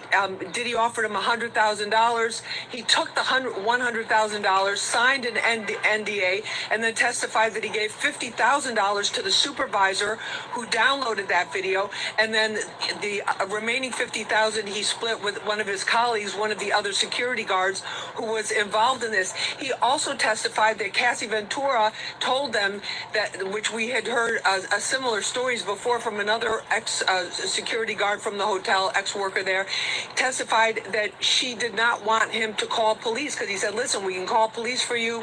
We can get the officers over here. And she made it quite clear, he said, that she did not want the police called. So that was very interesting in terms of all of the maneuvering that went down, and also that Diddy was personally involved in this and delivering $100,000 cash to the security guard, and basically, and even telling them, don't make large deposits, don't spend large amounts in one place, giving him guidance about how to spend the money or use the money without getting it to, raising any red flags or alarm bells with any of the authorities, because it was a cash payment, not something somebody was to report on an income tax return. So that was interesting, Andy. Yeah, it was very interesting, and it was like a scene out of a movie. A brown paper bag with $100,000 in it, and of course it was interesting given the fact that Eddie Garcia also got somewhat close to Diddy. Of course, put him in his phone as Diddy my angel, as he was worried that this video, this Cassie video, would come out and ruin his career.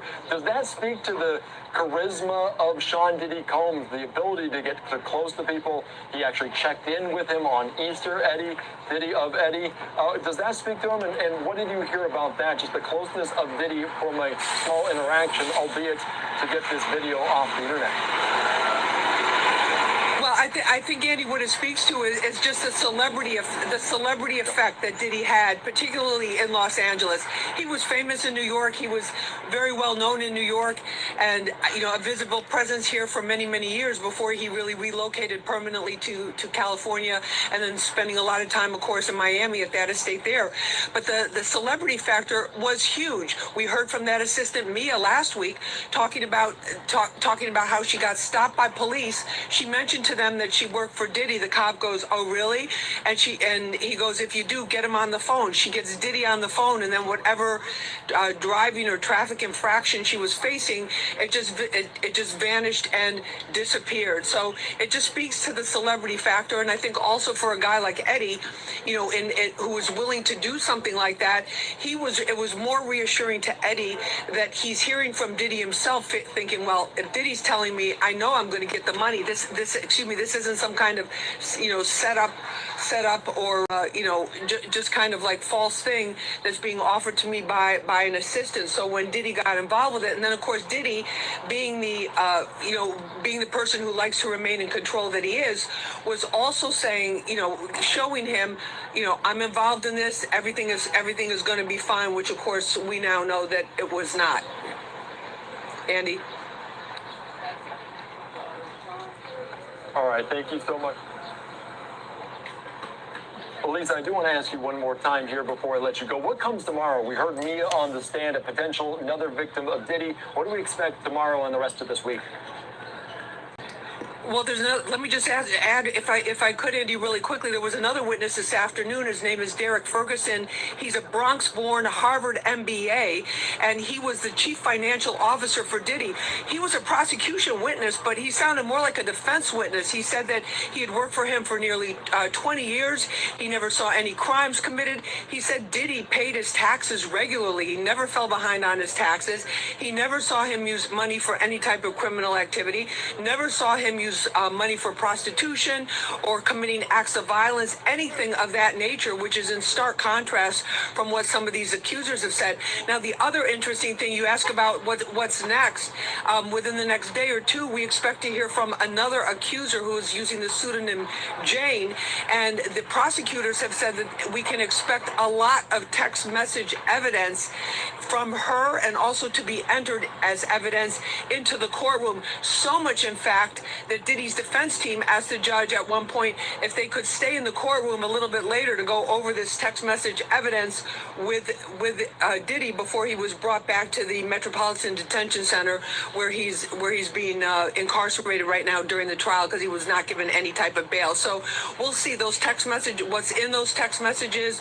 Are they threats? Are they, we have no idea what they are. Are they more of these affectionate messages? But whatever the prosecutor prosecution brings up, eventually the defense will have their turn with that evidence as well, and also, of course, their turn cross-examining that particular witness. So we can expect to see that, but we're coming into the final days of the prosecution case, and people are saying, listen, they really need to close the circle, if you will, on some of these charges and really make them crystal clear. So we'll see what they're drawing up about that, because they have to prove that the business was actually a front for a criminal enterprise, for that racketeering, for that very serious RICO charge. And some legal experts say they're doing that. Other legal experts say they still have a ways to go before they really put a bow on that and tie that up. Andy? All right, Lisa Evers, thank you so much. I appreciate your time, your insight here on Live Now from Fox. So let's go coast to coast from New York City out to LA, and TMZ executive producer Michael Babcock. Michael, thank you so much for joining us here on Live Now from Fox. What can you tell us about today? Because it was an interesting case there as we were following Eddie Garcia. What was the big takeaway for you? Hey, Andy, thanks for having me. I thought it was absolutely explosive testimony today, and hearing about this video. I mean, let's face it, this is, at least as far as we know, the most compelling piece of evidence that the prosecution has. I mean, they can play if they want to. Even outside of the courthouse, before we ever walked into this courthouse and these charges were filed, that video was something that just changed a lot of people's opinions. We had heard about Diddy and some of these alleged misgivings over the years, but to actually see it, and you know, if a picture's worth 1,000 words, I don't know what a video is of Diddy brutalizing a woman on video, and obviously that woman having been another celebrity in Cassie, and that changed a lot. The question had always been, Andy, why hadn't we seen this video for years? Why did it take 7, 8 years if it happened in a public place, not even in his hotel room, but by the elevators, in the hallway? How could this not have ever leaked and been seen by the public? And today we got that answer courtesy of this guy, Eddie Garcia, who was a security supervisor at the Intercontinental Hotel in March of 2016. And he said that he had become aware that there was an incident involving a celebrity. He watched the video. He saw that it was Diddy. He receives a phone call from a woman named Christina Curran, and essentially what she says was that she was a chief of staff for Diddy's Combs Enterprise, which was his larger company, and she was looking to obtain this video. She wanted to make sure that it was never seen by the broader public. She had said that Diddy was very intoxicated at the time, that he essentially had no recollection over what had happened, and that Cassie didn't want this video out either, and they basically wanted the video stricken from the record, erased. Well, Eddie, according to his testimony, tells the chief of staff that he has no access to the video, that if he wanted, or they wanted the video erased, they would have to contact the hotel or contact the police. She does not accept that answer and ultimately ends up calling back, and ultimately then they didn't want to go the right way. And she is looking for him, and he says he gets word that there's somebody on the ground that is looking for him. They'll have a conversation. Fast forward, Diddy ends up getting on the phone with him at a certain point and says, look, I can ruin your career, and was really pressing him to erase this video. There are conversations that are had, and ultimately Eddie talks to his boss, who says, according to his testimony, you give me $50,000 and I can make this video disappear. Well, Diddy says, hey, this guy's my angel. Let's do this deal right now. So the supervisor, Eddie's supervisor, allegedly goes into the server room, and he comes out with a USB stick that has the video on it. Eddie then goes to a hotel where he meets with Diddy. Now, Eddie wanted some money for himself. He wanted $30,000. They wanted to give $20,000 to another security official. All told, Andy, it was $100,000.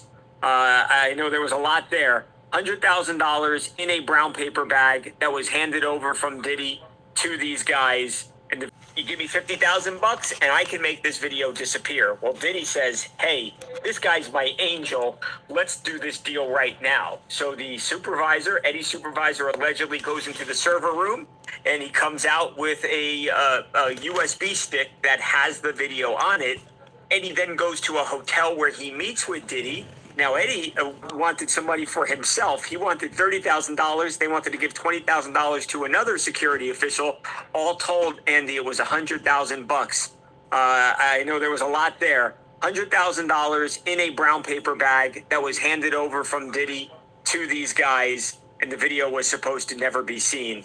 Obviously, we know that wasn't the case. Yeah, it feels like right out of Hollywood that this was just handed over between them. And we talk about Eddie Garcia, and his moral compass was right at first. Just, hey, go to police or go to higher management within the hotel, not go to this guy. But ultimately, he did get close. Is that interesting to you, the fact that Diddy actually eventually stepped in to almost seal the deal to make this happen? Does that speak to the celebrity of Diddy? Does that speak to the charisma, potentially, of Diddy to get close to him? I think you're spot on. I think that, and really, if you think about it, that's sort of at the heart of this whole case, is why people who seemingly didn't want to do these things would go along with Diddy. And I think, Andy, it's because this guy was incredibly influential. He was famous. He was wealthy. And he would seemingly resort to violence if he needed to. And I think those three things combined are, again, why a lot of, Cassie, why some of these women seemingly listened to Diddy and were in fear of him. And because of that, did things that he wanted to do, even if they didn't want to do them, at least according to what they say. So, yeah, I think when the chief of staff makes the call, and at least by Eddie's account, he was not budging at all. He had no interest in handing over this tape and getting involved in this, but he relented to, I think, 1, to Diddy's alleged threats, and 2, to his celebrity. They also convinced him, and Cassie played a part in this. I think it's impossible to ignore that. Eddie testified that Cassie actually was called on FaceTime by Diddy, and Cassie told Eddie that she did not want to. His testimony tells the chief of staff that he has no access to the video, that if he wanted, or they wanted the video erased, they would have to contact the hotel or contact the police. She does not accept that answer and ultimately ends up calling back and ultimately then going to the hotel, and she is looking for him. Eddie says he gets word that there's somebody on the grounds that is looking for her, looking for him. They'll have a conversation. Fast forward, Diddy ends up that's getting on the almost phone forced, with him ain't it? at a certain point and says, look, I can ruin your career, and was really pressing him to erase this video. I can end your career. Is that what he said? And ultimately, Eddie talks to his boss, who says, according to his testimony, you give me $50,000 and I can make this video disappear. Well, Diddy says, hey, this guy's my angel. Let's do this deal right now. So the supervisor, Eddie's supervisor, allegedly goes into the server room, and he comes out with a USB stick that has the video on it. Eddie then goes to a hotel where he meets with Diddy. Now, Eddie wanted some money for himself. He wanted $30,000. They wanted to give $20,000 to another security official. All told, Andy, it was $100,000. I know there was a lot there. $100,000 in a brown paper bag that was handed over from Diddy to these guys, and the video was supposed to never be seen. Obviously, we know that wasn't the case. Yeah, it feels like right out of Hollywood that this was just handed over between them. And we talk about Eddie Garcia, and his moral compass was right at first. Just, hey, go to police or go to higher management within the hotel, not go to this guy. But ultimately, he did get close. Is that interesting to you, the fact that Diddy actually eventually stepped in to almost seal the deal to make this happen? Does that speak to the celebrity of Diddy? Does that speak to the charisma, potentially, of Diddy to get close to him? I think you're spot on. I think that, and really, if you think about it, that's sort of at the heart of this whole case, is why people who seemingly didn't want to do these things would go along with Diddy. And I think, Andy, it's because this guy was incredibly influential. He was famous. He was wealthy. And he would seemingly resort to violence if he needed to. And I think those three things combined are, again, why a lot of, Cassie, why some of these women seemingly listened to Diddy and were in fear of him. And because of that, did things that he wanted to do, even if they didn't want to do them, at least according to what they say. So, yeah, I think when the chief of staff makes the call, and at least by Eddie's account, he was not budging at all. He had no interest in handing over this tape and getting involved in this. But he relented to, I think, 1, to Diddy's alleged threats, and 2, to his celebrity. So he threatened him too. Convinced him, and Cassie played a part in this. I think it's impossible to ignore that. Eddie testified that Cassie actually was called. Nobody can tell him no. And Cassie told Eddie that she did not want the video out there. So I think you've got this guy who is He said $10.50 per hour at the time, so he is not being paid a high salary by any stretch. He is threatened by this powerful celebrity who has a lot of money and is willing to part with some of that money.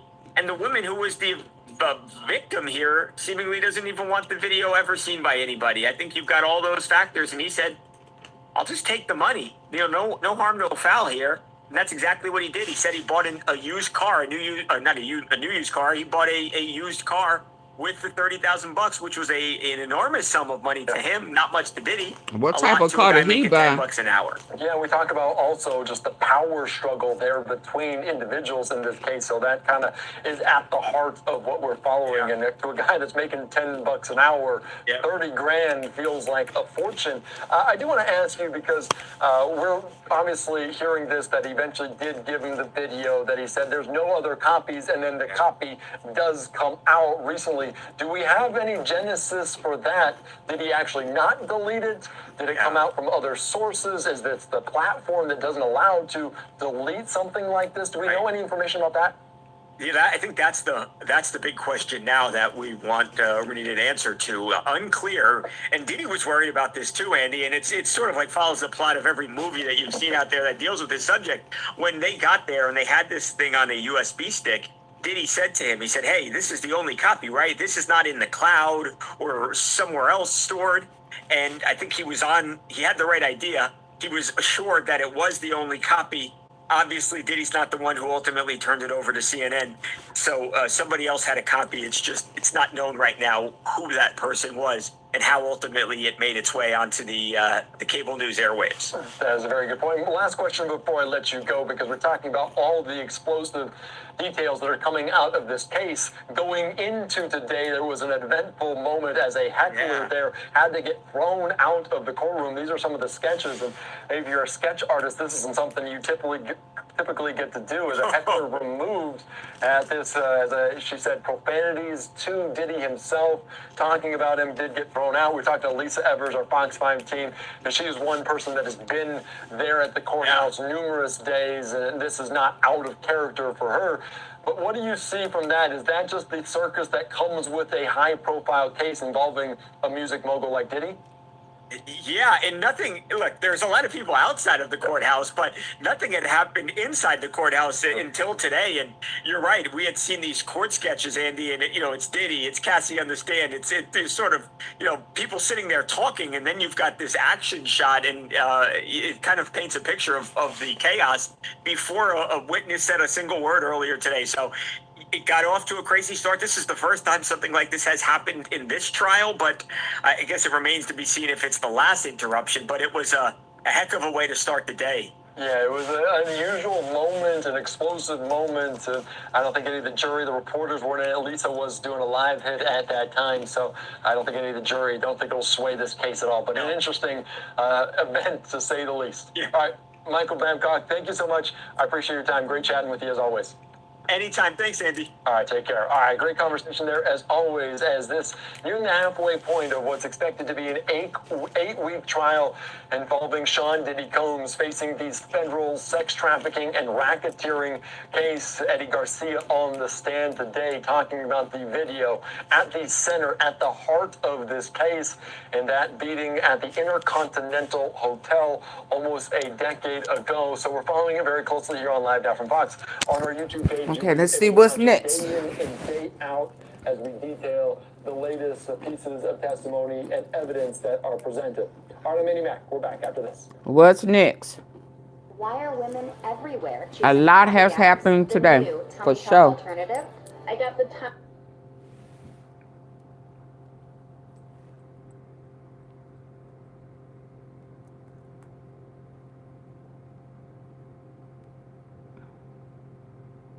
Did we watch this one? When they returned to Combs' house with the food, Nope. James said that Combs wanted to go looking for Knight, so Combs grabbed some. It's not right to blame everything on Puffy. It's just not right. Tonight, speaking from prison about Sean Combs' sex trafficking trial as his one-time music industry rival, the bad boy for life fights to stay out of prison for life. I talk with Suge about the trial, Combs' sex life, and what he says Puffy should do next. This is going to be interesting. Welcome to Crime Fix. I'm Anjanette Levy. Suge Knight, one of the founders of Death Row Records, has a lot to say, and he certainly did when I talked to him about Sean Combs' racketeering and sex trafficking trial. He weighed in on everything from the charges to Kid Cudi coming up in the case, Combs' former assistant, and Cassie. But one thing he says he wants to see come out of this entire thing is something good for hip-hop. Combs' trial is in its fourth week in the Southern District of New York. You guys have all been watching it. He faces charges of racketeering conspiracy, sex trafficking, and transportation to engage in prostitution. But Knight thinks the case is bigger than that, and that it could all end up being about more than those charges. Right. It could impact the hip-hop industry. Mm-hmm. Combs has pleaded not guilty The truth may to come all of out. the charges, and his attorneys have said he has not committed any acts of About sex Biggie? trafficking or sexual assault. They've told the jury that the government's witnesses are motivated by love, jealousy, and money. The witnesses have described Sean Combs as a man who rolled his kingdom, as one witness described it, with threats. He was a man who could make you feel loved or loathed. If Sean Combs is convicted, he could very well spend the rest of his life in prison. Someone who knows about being behind bars, but for a much different reason, is Combs' one-time music industry arch-rival Suge Knight. In the mid-90s and early aughts, Combs and Knight's rivalry made headlines, and some say it may have been overblown, but to listen to the testimony in this trial, But it's real cut and dry. Combs ran Bad Boy Records based on the East Coast, and Knight ran Death Row Records on the West Coast. They were both titans in hip-hop. Combs' big artist was the Notorious B.I.G., whose legal name was Christopher Wallace. One of Knight's big artists was Tupac Shakur. Shakur was shot and killed in Las Vegas in September of 1996, and the Notorious B.I.G. was shot and killed in Los Angeles the following spring, as Combs rode in another vehicle. No one was ever charged with Christopher You can't get Wallace's around that murder. gun. Dwayne It's a TPD couple of Davis them you was can't get charged with around. ordering Tupac's killing and being there when it happened, but charges were not filed in that case until 2023, and Davis's trial will likely not happen until next year in Las Vegas. But back to Suge Knight. He's in prison in California. He's now 60 years old and 10 years into a 28-year sentence on a manslaughter conviction. Knight hit and killed a man at a Compton hamburger stand in 2015 after arguing with another man about his portrayal in the film Straight Outta Compton. Suge Knight talks on occasion from behind prison walls. What? He has a podcast, Collect Call with Suge Knight. Was shot and killed in Las Vegas in September of 1996, and the Notorious B.I.G. was shot and killed in Los Angeles the following spring, as Combs rode in another vehicle. No one was ever charged with Christopher Wallace's murder. Dwayne TPD Davis was charged with ordering Tupac's killing and being there when it happened, but charges were not filed in that case until 2023, and Davis's trial will likely not happen until next year in Las Vegas. But back to Suge Knight. He's in prison in California. He's now 60 years old and 10 years into a 28-year sentence on a manslaughter conviction. Knight hit and killed a man at a Compton hamburger stand in 2015 after arguing with another man about his portrayal in the film Straight Outta Compton. Suge Knight talks on occasion from behind prison walls. He has a podcast, Collect Call with Suge Knight, and he grants interviews from time to time. And during Sean Combs' trial, his name has come up quite a bit. One of Combs' assistants, David James, testified earlier in the trial that in 2008, he and D-Rock, one of Combs' security guards, spotted Suge Knight at Mel's Diner in LA. When they returned to Combs' house with the food, James said that Combs wanted to go looking for Knight, so Combs grabbed some guns and they went back to the diner. James said Cassie was crying and he was actually worried as they rode in the car back to the diner. They didn't find Suge Knight. He was already gone. That's pretty scary stuff. James said he quit working for Combs after this because he realized his life was in danger. Knight came up again when Capricorn Clark testified. Clark testified she's known Combs since 2002 and started working for him in 2004. But she had worked for Suge Knight before Combs. And Clark said on her first day of work, Sean Combs and Uncle Polly, one of his security guys, took her to Central Park at 9 p.m., and Combs told her he didn't know she had worked for Suge Knight. So if anything bad happened, he would have to kill her. Clark testified about other threats made to her by Combs' staff, including one in which she said she was given a lie detector test over missing jewelry and told she would be thrown in the East River if she didn't pass that test. We've all heard that wrinkle creams are the secret to looking younger, but according to one Beverly Hills doctor, that might... If you want to get your name, phone number, and address off the internet, but want to handle the removals yourself, Optory's free opt-out guide. It's a simple at-home technique that he says can stop using this. What do you think of the trial so far? You've been following the coverage. What do you think? Is Suge Knight, the founder of Death Row Records. So Suge, thanks so much for coming on and joining me. First of all, what do you think of the trial so far? You've been following the coverage. What do you think? Well, I think, I wish, even though it's a lot of stake on the line for his Puffy's freedom, but I wish we can do something for the culture of hip-hop.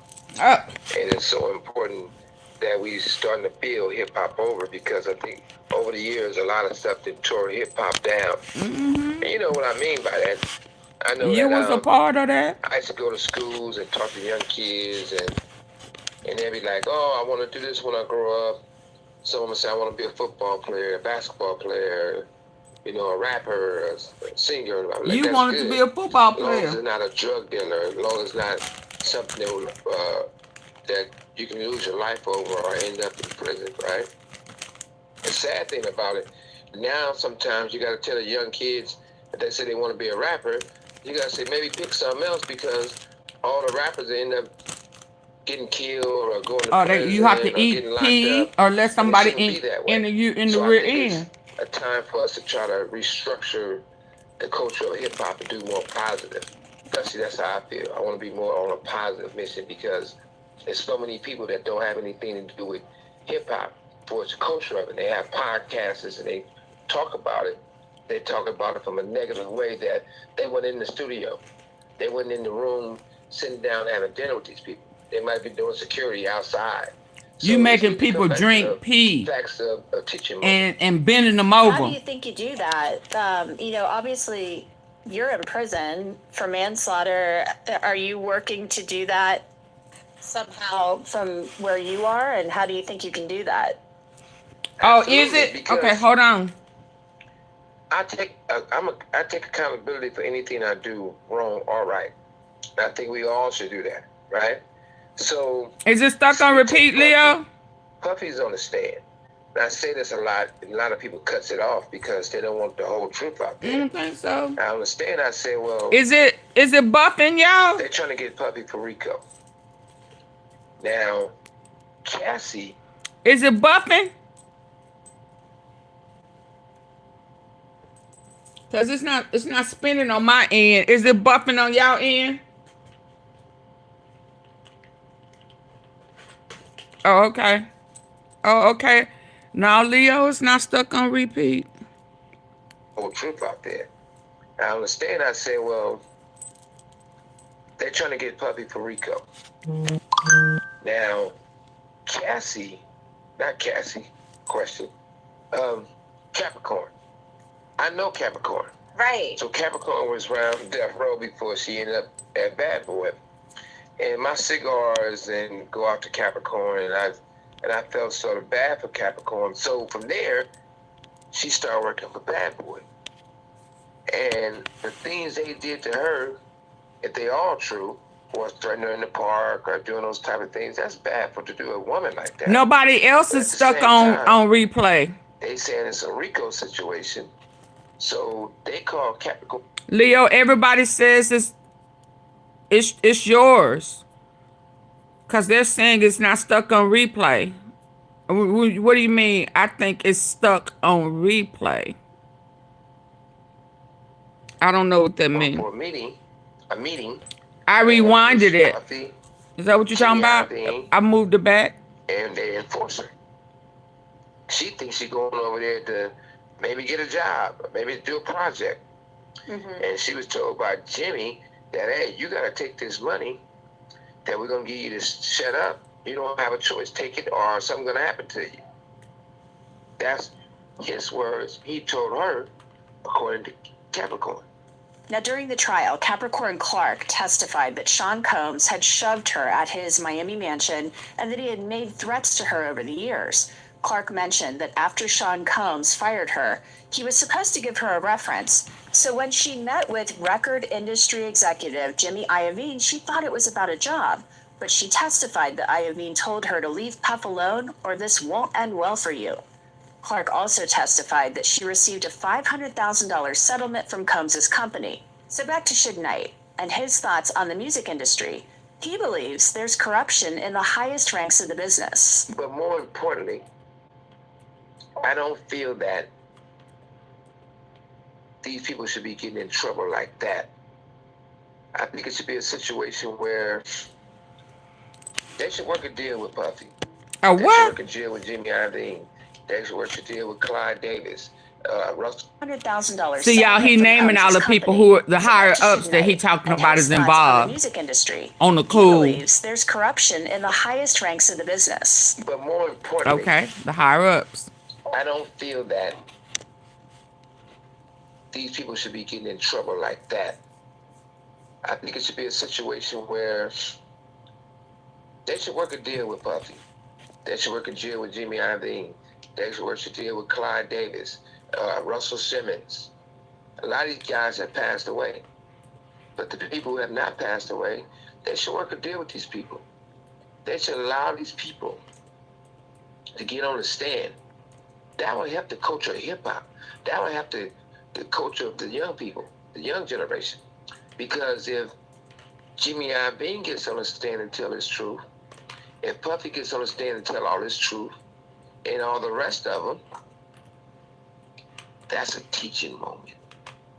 What that does it's so powerful. That'll be one of the best blessings of God that we can receive. Yeah, I just did a poll. Because at the same time, Hold on, y'all. Come on. Is Suge Knight dry snitching on the cool? Is he dry snitching on the cool? That's the poll. Oh no. He said the higher ups need to get on the witness stand and tell their part. And then that will help the culture. So all the aping and the backdoor with snitching. tell all his truth, and all the rest of them. I think it should be a situation where they should work a deal with Puffy. They should work a deal with Jimmy Iovine. They should work a Olive deal with oil Clyde Davis, snitching. Russell Simmons. A lot of these guys have passed away. But the people who have not passed away, they should work a deal with these people. They should allow these people to get on the stand. That will help the culture of hip-hop. That will help the culture of the young people, the young generation. Black Because out if blood mad. Jimmy Iovine gets on the stand and tell his truth, if Puffy gets on the stand and tell all his truth, and all the rest of them, that's a teaching moment. What that does it's so powerful. That'll be one of the best blessings of God that we can receive for hip hop. Because at the same time, Puffy did some things wrong. So do all of us. We need to learn from it. So did all right of there, us. Suge Knight says Sean Combs should take some type of deal. Federal prosecutors said they offered Sean Combs a plea deal before Wait a trial. minute, let me hear that. Of them, that's a teaching moment. What that does they should work a deal with Puffy. They should work a deal with Jimmy Iovine. They should work a deal with Clyde Davis, Russell Simmons. A lot of these guys have passed away. But the people who have not passed away, they should work a deal with these people. They should allow these people Oh, Quincy Jones. to get on the stand. That will help the culture of hip-hop. That will help the culture of the young people, the young generation. Because if Jimmy Iovine gets on the stand and tell his truth, if Puffy gets on the stand and tell all his truth, and all the rest of them, that's a teaching moment. What that does Only person I can think of right off who's passed. one of the best blessings of God that we can receive for hip hop. Is Quincy Because at the Jones. same time, Puffy did some things wrong. So do all of us. But we need to learn from it. So right there, Suge Knight says Sean Combs should take some type of deal. Federal prosecutors said they offered Sean Combs a plea deal before trial, and he declined it. Not once, but twice. Oh, wow. Now, during the trial, the jury also heard testimony from rapper Kid Cudi, whose legal name is Scott Muscudi. Muscudi testified that he was hanging out with Cassie in 2011, and that he thought Cassie and Combs were broken up at the time. According to Muscudi, that led Combs and one of his security guys to break in. This is Pod 5, the first fully immersive sleep system. Intelligent. Time. According to Muscudi, that led Combs and one of his security guys to break into his house. Muscudi testified he drove to his home to confront Combs, and then Capricorn Clark had testified that Muscudi took off, and Combs and his security guy chased Muscudi through the Hollywood Hills. The next month, Muscudi said someone tossed a Molotov cocktail into his Porsche, and he believed Combs was responsible. Muscudi said he met Cassie when they recorded a song together. Suge Knight had thoughts on that, too. I don't believe that Kid Cudi was there. I didn't think it was right that Kid Cudi know that Puffy paid this man to do a song on Cassie. He didn't pay you to have sex with her. What? So if he loved this woman, you know, love is powerful. Oh, wow. And now he making excuses. And didn't really understand how to love a woman. When you find that woman you love, you wouldn't. But he had 3 or 4 other women. Oh, my God. Oh, shoot. Now you making excuses. So that's powerful. So for Puffy to pay this man and do a hit song on Cassie, and he have sex with her, and he love her. It was a hit song? I thought she didn't have no hits. So Kid Cudi was out of line for even having sex with her. Oh, wow. Cassie's husband is out of line. Ain't it rumored that he screwed Faith Evans? No, that was Pop. Wasn't it rumored that he screwed Justin's mama? Uh-huh. Ain't that kind of what was the song? I don't know. I thought that she had a hit when she was with that Leslie guy. My thing is, didn't Suge fool with Diddy's baby mama and took a picture with her? Yeah, I thought so. And Faith Evans fooled with Tupac.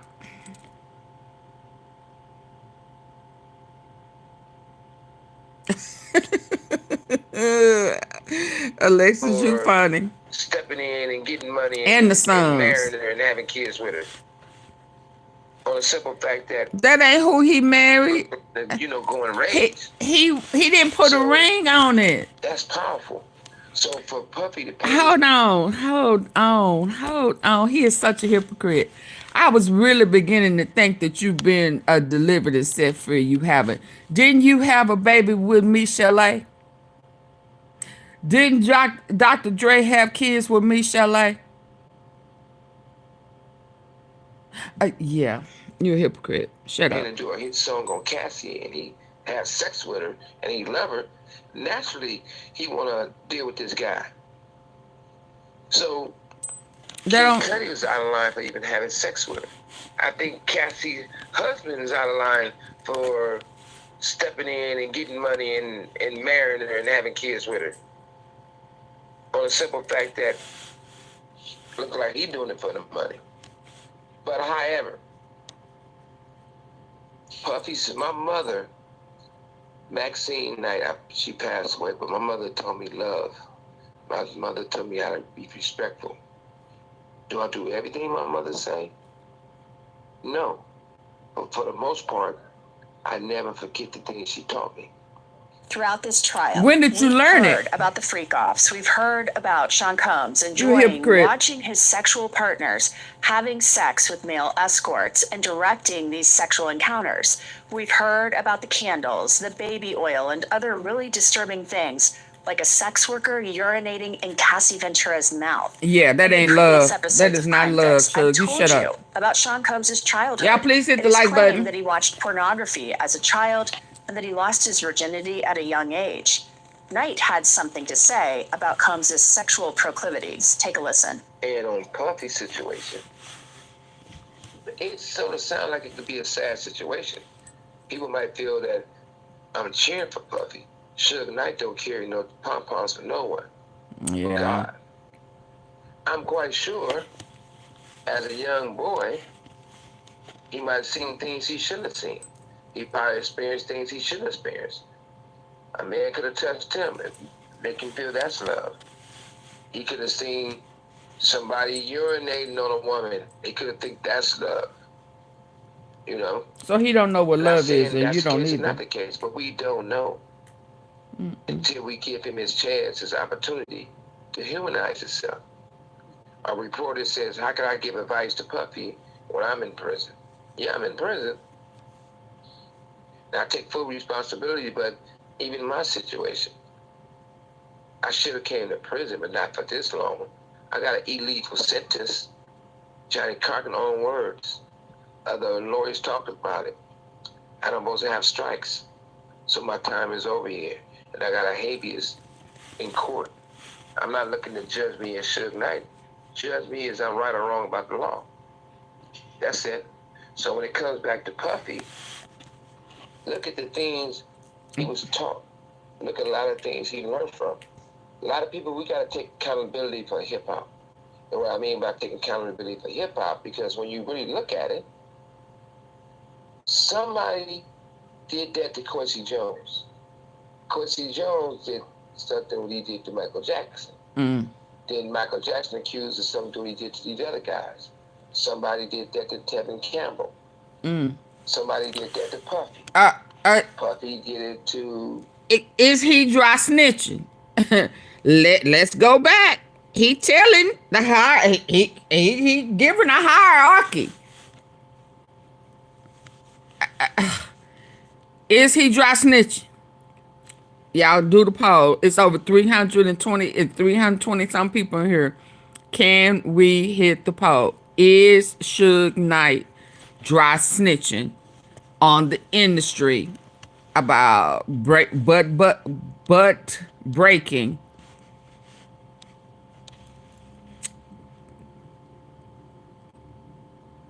I was finna say something else, but I'm gonna leave that butt breaking right there. Yeah, I'm in prison. I take full responsibility, but even in my situation, I should have came to prison, but not for this long. I got an illegal sentence. Johnny Carson own words. Other lawyers talked about it. I don't supposed to have strikes. So my time is over here. Laws have changed, baby. Laws change. I'm not looking to judge me. And y'all don't even realize. Judge me as I'm right or wrong about the law. That's it. So when it comes back to Puffy, look at the things he was taught. Look at a lot of things he learned from. A lot of people, we got to take accountability for hip-hop. And what I mean by taking accountability for hip-hop, because when you really look at it, somebody did that to Quincy Jones. Quincy Jones did something what he did to Michael Jackson. Then Michael Jackson accused of something what he did to these other guys. Somebody did that to Tevin Campbell. Somebody did that to Puffy. Puffy did it to Usher. Usher allegedly, everybody says, did something to Justin Bieber. And I really got all the love and respect for Justin Bieber. That little boy been through so much and he's a star. He should never have to go through that. So if we don't fix the situation, the history will continue to repeat itself. Oh, wow. He put Usher on. Did that to Quincy Jones. Quincy Jones did something what he did to Michael Jackson. Then Michael Jackson accused of something what he did to these other guys. Somebody did that to Tevin Campbell. Somebody did that to Puffy. Yeah, I think I kind of heard that too, Leo. Usher.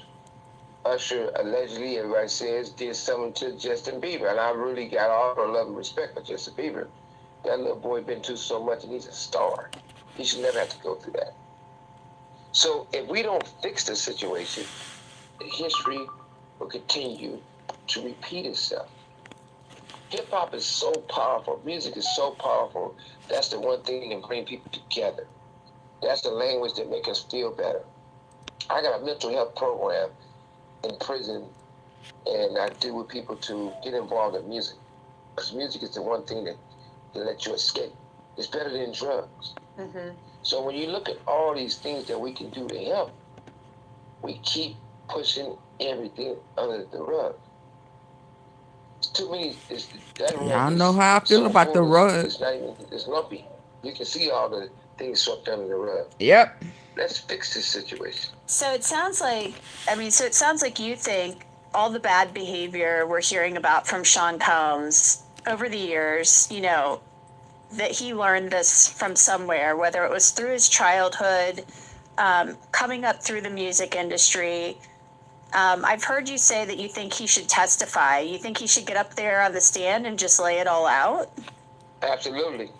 That's the best thing he can do. Humanize himself. He's not perfect. I'm not perfect. No one's perfect.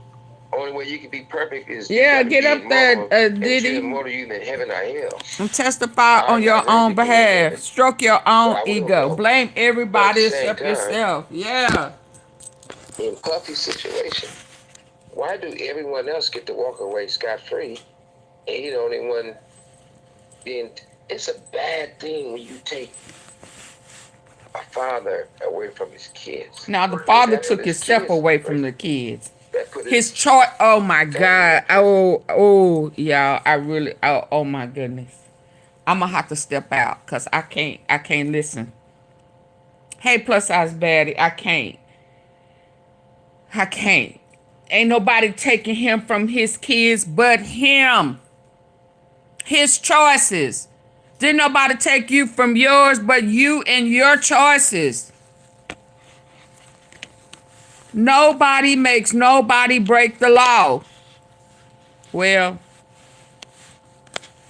and if you feel forced and the feds come and say, tell us what you know and we'll give you immunity, then they need to take immunity.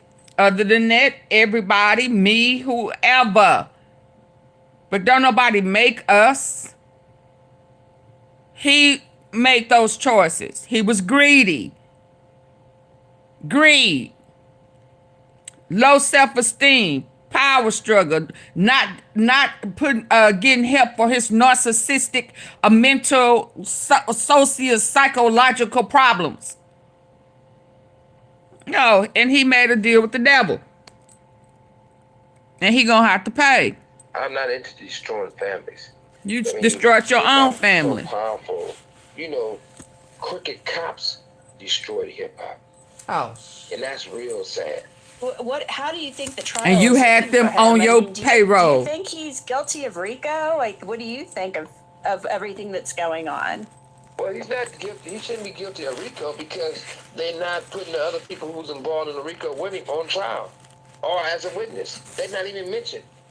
But once again, it's not right to blame everything on Puffy. It's just not right. And for everyone to get up there and say that if they really want to get Puffy, make him guilty on everything, they have to put all these people on trial. But they can't put these people on trial because these people... He buying them off. That whatever they do wrong. He buying them. There's no way in the world that these people should have my masters and my catalog of certain things that they... Pay one, get three. The best deal of the year is here. Flex Camo, best-selling tactical pants. Tough, waterproof, and built to last. Flex Camo are the perfect mix of durability, style, and comfort. Why waste your time? For a limited time, get the pants at the best price. As I walked away. Masters in my catalog. Nasty about you. Of certain things that they didn't rightfully earn or buy. And Snoop never bought it, but they'll let him go and say he did to get And Now it's these about the you. people who are really doing RICO. These are the people who are really doing organized crime. Puffy's just the fall guy who's going to go down for it. Or maybe not everything, but he's on the one, he got the smoking gun in his hand, and it's not just him. But he's not no saint. He's not no angel. But he got to have some type of, I think he got a great relationship with law enforcement. Because no matter what goes on, none of these people go to prison. In some kind of way, even though I can be all the way innocent, and I still end up in prison. So when you look at these type of things, it makes me saying, no matter what any of us say, nobody cares because we're hip-hop. Most of the people involved in hip-hop and the culture of hip-hop is black. So most of the artists don't have unions and retirement, anything. And everybody turns everyone against each other. I think Cardi B is one of the greatest entertainers around. Got nothing but cigars and love for her. And people don't even come to her aid when her ex-husband is being up and trying to take her money from her and her kids. What is wrong with the truth? Make it make sense. He want to make and break. That make my blood boil. Because it's to the point where everybody doing stuff for the cameras. Everybody doing things for Suge might not see 2026. If someone was really caring about me, he in jail. They're supposed to be coming. You right, Pressure. Except for when I give the passes to the kids, or a great woman don't have to do things that. You should have thought about all of that for you. People thought I was a mean person when I got an incredible friend, and me and her go way back. Shouts out to Boo. But when you look at it, I told another guy I got respect for. Let that woman go. If you're in a situation where you can't walk and stand up and you're wearing diapers and can't hold nothing, don't make the other person miserable. That's why I don't fault people or blame it on people. I let them go. I don't say they gotta come visit me all the time. We gotta grow from this. We gotta stop making it about one person. One person should never be more important than hip-hop, and that even goes for me. So, I'm just gonna say this. After people done The died. outcome would be a lot better and more helpful if we all do what's right for the culture of hip-hop. Let Puffy tell his truth. Puffy gets on that stand. Humanize yourselves. Bring everyone else and put them on the stand. They have hip-hop, but they don't have to go to prison for it. Once again, I'm not saying Well, I say he gonna have to give up the higher ups, didn't he? But I am. That's what he's saying. I'm out. Thank you so much. Well, I appreciate you spending so much time with me. Are you, do you think he will be convicted? I know we're still early on in this trial. I don't think he'd be convicted with too many things. Really? He might get something, no. Only reason why they're going to probably give him something because he got to get something because they made him look like a monster. Nobody lets Frankenstein go. Frankenstein could have been the nicest guy in the whole neighborhood. But once they say Frankenstein is the bad guy, people are going to beat him. I want him dead. Well, once again, we all will get better when we do better. Do you think he's a monster? My heart is nowhere near pure enough to judge. I am that God. And God looking at me and say, shut up. That's the only person who could tell me shut up. God right now saying, shut up. Suge, like you are not perfect. You know it. So that's that. So you think they might get him on something, but you don't think he'll be convicted of everything? Probably not of everything. But they're gonna, but he'll be all right. They sell baby oil. Baby oil they got baby oil in the beds. All right. Enjoy yourself. So those were some of Suge Knight's thoughts on the trial of He Sean said they got Combs. baby oil in jail. If Combs is convicted, he'll be all right. You might be wondering what happened to Death Row Records. Right now, Snoop Dogg owns it. As I mentioned earlier, Suge Knight is 10 years into his 28-year sentence for voluntary manslaughter. Sean Combs' trial is continuing in the Southern District of New York. It's expected to last 8 weeks, and right now we're in the middle of the 4th week. Oh, y'all, something else just popped up. Oh, my God. Thanks so much for being with me. I'll see We got to check it out. This looks like this for to be good, too. Let's hear this. Let's hear this. What they say? Who was that? Was that Paula? Let's hear this. Honestly, no one wants to think about HIV, but they got baby all in jail all day long. Do that. In a strange case of worlds colliding in the New York judicial system, we now know that a model, an aspiring actress who claims Sean Diddy Combs sexually assaulted her in the early 2000s, also now says that Harvey Weinstein also sexually assaulted her in the early 2000s. And right now, both of those men are dealing with criminal trials based on similar but separate allegations. We are taking a closer look at 2 lawsuits from Crystal McKinney. Welcome to Sidebar, presented by Law and Crime. Who is Crystal McKinney? Oh, Lord. Everybody, this is another Law and Crime legal alert. Did you know that children are being diagnosed right now with serious conditions like type 2 diabetes and non-alcoholic fatty liver disease? Lawsuit under her own name. But we have now learned that she has filed a separate civil before accused Combs of violating the New York City Victims of Gender-Motivated Violence Protection Act. We've talked about that law before. It created a 2-year look-back window within New York City to file assault or abuse claims that might have otherwise been time-barred by a statute of limitations. McKinney filed that lawsuit under her own name. But we have now learned it's getting deep, she baby. has filed a separate civil lawsuit against disgraced former movie producer Oh, Harvey Lord. Weinstein using a pseudonym. So that lawsuit was filed at the end of February 2025, just before the look-back window closed, using the initials AP for the plaintiff. But then what happens? On May 30th, an amended complaint was filed that officially named McKinney as the one accusing Weinstein of abuse. So she was named as the plaintiff. And it seems that at the same time that the amended complaint was being posted to the court docket, her attorneys also filed an update with the judge, informing the court that there may now be a resolution in this case. A filing that has been okayed by the judge on June 2nd reads, plaintiff and corporate defendants have reached an agreement in principle subject to a written agreement on mutually agreeable terms. So to talk about the details of both of these lawsuits, as well as where the criminal trials for both Combs and Weinstein stand now, I want to bring in civil trial attorney David Ring, who specializes in these kinds of cases. David, so good to see you. Thanks so much for taking the time. You know, we'll get more into specifics in a minute, but just right off the bat, is it unusual? Does it surprise you that you have one person who has filed 2 simultaneous lawsuits against, what, 2 of the most high-profile defendants in New York courts right now? Yeah, Jesse, it's unusual. I mean, especially because, you know, her lawsuits allege that these incidents happened in the same year, in 2003. So, you know, I find it unusual. I think anytime you see someone suing 2 incredibly high-profile defendants, and obviously it goes back in time, you know, I think you have to take it a little bit with a grain of salt. Yes.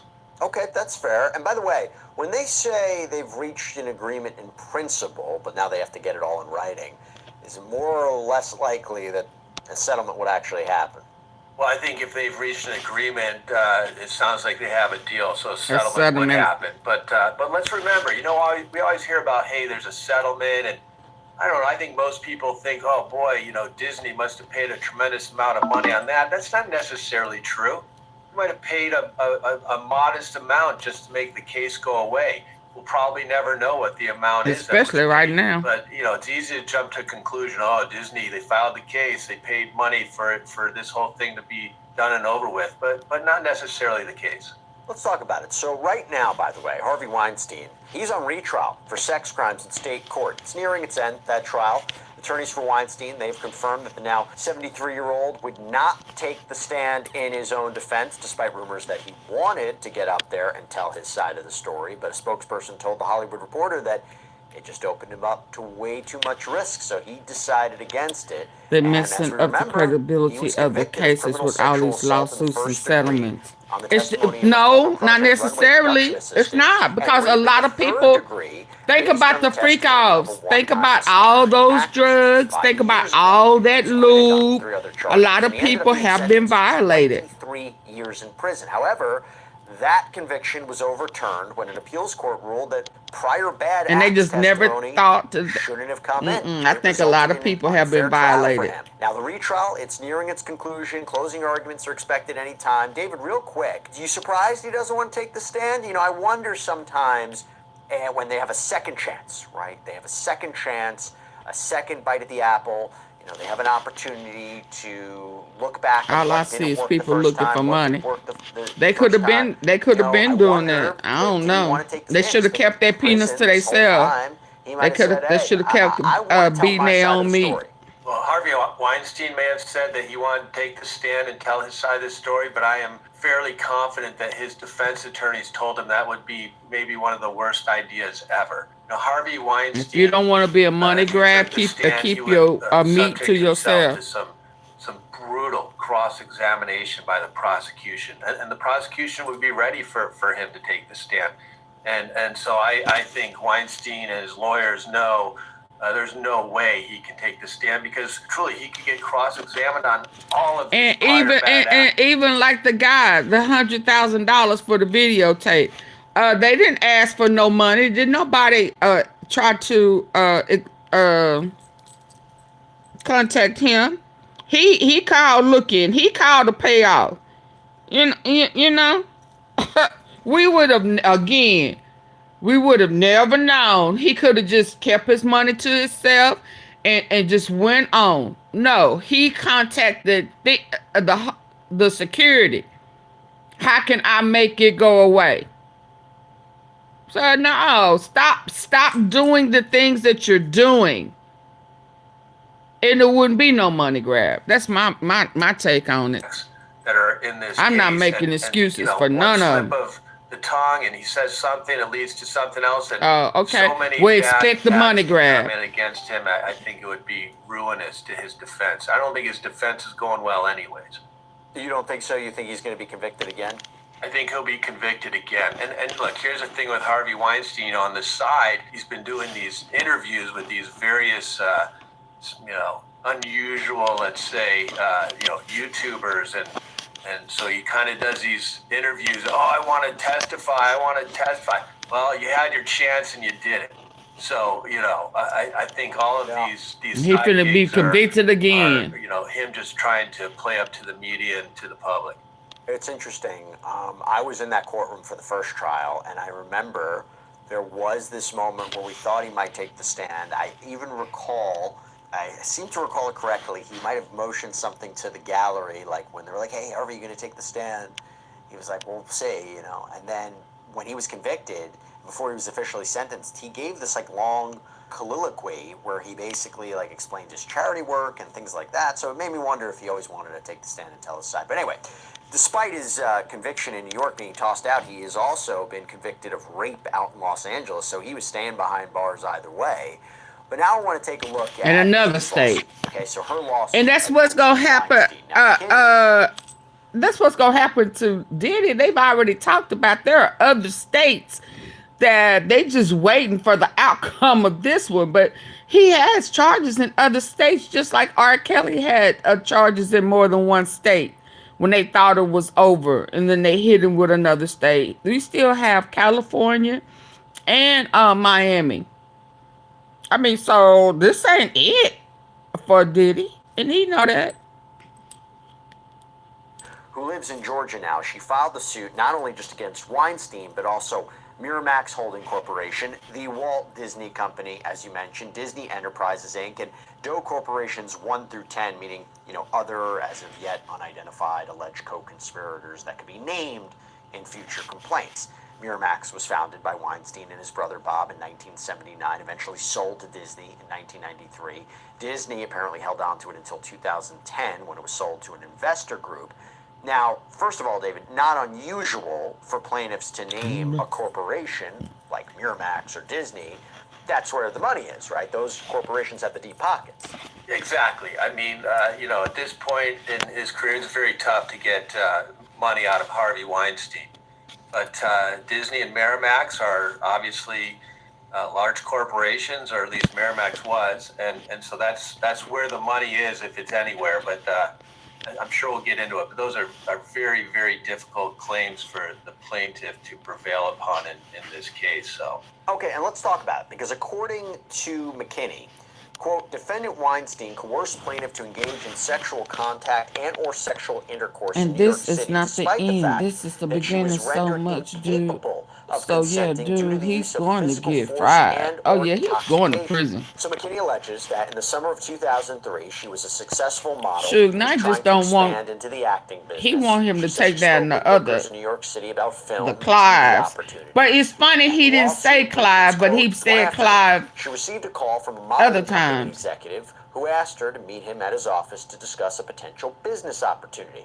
At the office, the executive told plaintiff that he arranged a meeting between Harvey Weinstein and herself that evening at PM Lounge, a West Village lounge. The executive boasted that meeting Weinstein would allow her to make it big and would accelerate her transition into film and television roles.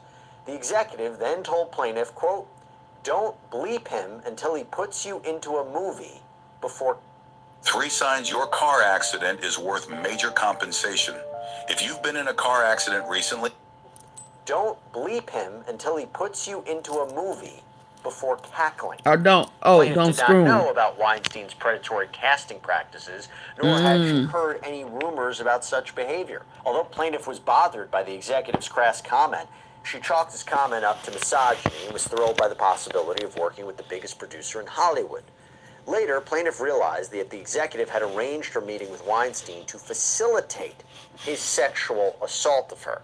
David, 2 questions here. Oh, Doesn't wow. this read what we've heard of allegations before, like just the classic kind of, cast and couch situation? And also, how would she prove all this? This is from 2003. Look, her allegations do read like a lot of other complaints against Weinstein, no doubt about it, where they go out to a public spot, a hotel, a restaurant, they start drinking and talking, and the next thing you know, Weinstein's saying, come up to my hotel suite and we'll talk business some more, and then something, some sexual misconduct takes place there. So her lawsuit is consistent with a lot of other claims made by other victims, for sure. But we don't know who this executive is. This person is not named in the lawsuit. There's really no affiliation given to the person. My reading of the lawsuit, I don't see them being affiliated with Disney or Miramax. It doesn't say that. And if they were, it certainly would have said that. So it's an unknown. How is she going to prove this? She's going to have to, take a lot of what we call depositions of testimony of people to corroborate what her account is, and this executive, whoever this person is, that's going to be a really important deposition to see if this person either admits to it or that their story falls apart. Well, she may have a interesting witness on her side. Why? Because according to McKinney, she was living with another model in New York City at the time, and that roommate is identified only as Jane Doe in the filing. But McKinney says she invited Jane Doe, or Jane, to go to the lounge with her so she can meet Weinstein too and perhaps land her own opportunity. So they all meet up, but Weinstein allegedly told McKinney and Jane that the lounge was too noisy, so would they like to go back to his place to discuss potential future acting roles. The women apparently agreed. They went with Weinstein to his room at the swanky Ritz-Carlton in Battery Park, and the lawsuit reads, quote, at the hotel room, Weinstein plied the women with alcohol, ordering them bottles of Belvedere and Dom Perignon, several gimlets for plaintiff, and vodka cocktails for Jane. As plaintiff sat on the couch, Weinstein grabbed plaintiff's breasts and tore at her tank top. In plaintiff's efforts to avoid being groped, drinks were sloshed onto her shirt. Plaintiff fled to the bathroom and Jane followed suit. Weinstein barged into the bathroom and continued to So lead he her became a plaintiff's whole physical damn breasts animal. through her soaked tank top. Weinstein demanded that the women strip and take a bath with him. Without waiting for an answer, Weinstein exposed himself to the women before entering the tub. Weinstein again commanded the women to join him in the tub. Plaintiff and Jane complied with his request as they felt backed into a corner and feared that he would retaliate against them if they refused his sexual advances. And according to McKinney, Weinstein insisted that the women perform sex acts on each other while he watched. She says she consumed more alcoholic beverages, described feeling like she was in a daze, having an out-of-body experience. And McKinney claims that Weinstein then forced the women into the bedroom where he allegedly raped both of them. And once he was apparently finished, she says he abruptly left the hotel room. So David, do you think a jury could hear that testimony from her and arguably Jane Doe and say, that's enough, we believe this totally happened? Or do you think a jury, even in 2025, could say, I don't know, you still put yourself in that situation, you could have left, there was a part of you being willing participants, we're not buying it. What do you think? It's, again, this is the ultimate he said, she said, right? I mean, if we just look at the facts alleged in the lawsuit, the jury could go either way on this. The jury, you know, the victim's testimony oftentimes is plenty to carry the day in a courtroom. You know, the victim gets up there and they're emotional and credible, and the jury's like, I believe every word they say. And I believe this was against their will and they were taken advantage of. And then they hear from the defendant, or maybe they don't hear from the defendant. He doesn't testify, but they end up siding with the victim. On the other hand, there's plenty of juries out there that scrutinize the victim very closely, and they look at it and they say, we don't think there's enough proof there that this was violent or against your will, and that we're going to think this was consensual, and they find for the defendant. That's the difficulty in these cases. And particularly, this is a civil case, so the burden of proof is lower than in a criminal case. But by the way, in a civil case, given these allegations, could the plaintiff demand that the defendant testify? I mean, we saw something similar in other cases. Is it a little different? This is a civil case, and it does have a lower burden of proof. So it gets very technical as to whether or not the plaintiff, the victim, can force the defendant to testify. The defendant doesn't necessarily give up their Fifth Amendment privilege to not testify. And usually that holds. If they want to say, I'm asserting the Fifth on this and I'm not going to testify, then they have the right to do that, because they could potentially, you know, testify themselves into a criminal charge. The problem with that in a civil case is that the jury says, well, why didn't Weinstein take the stand, or why didn't the defendant testify? And they absolutely hold that against the defendant, and it becomes a one-sided story. And they can in a civil case. They can use it against him to not take the stand. They can't do it in a criminal case. They can do it in a civil case.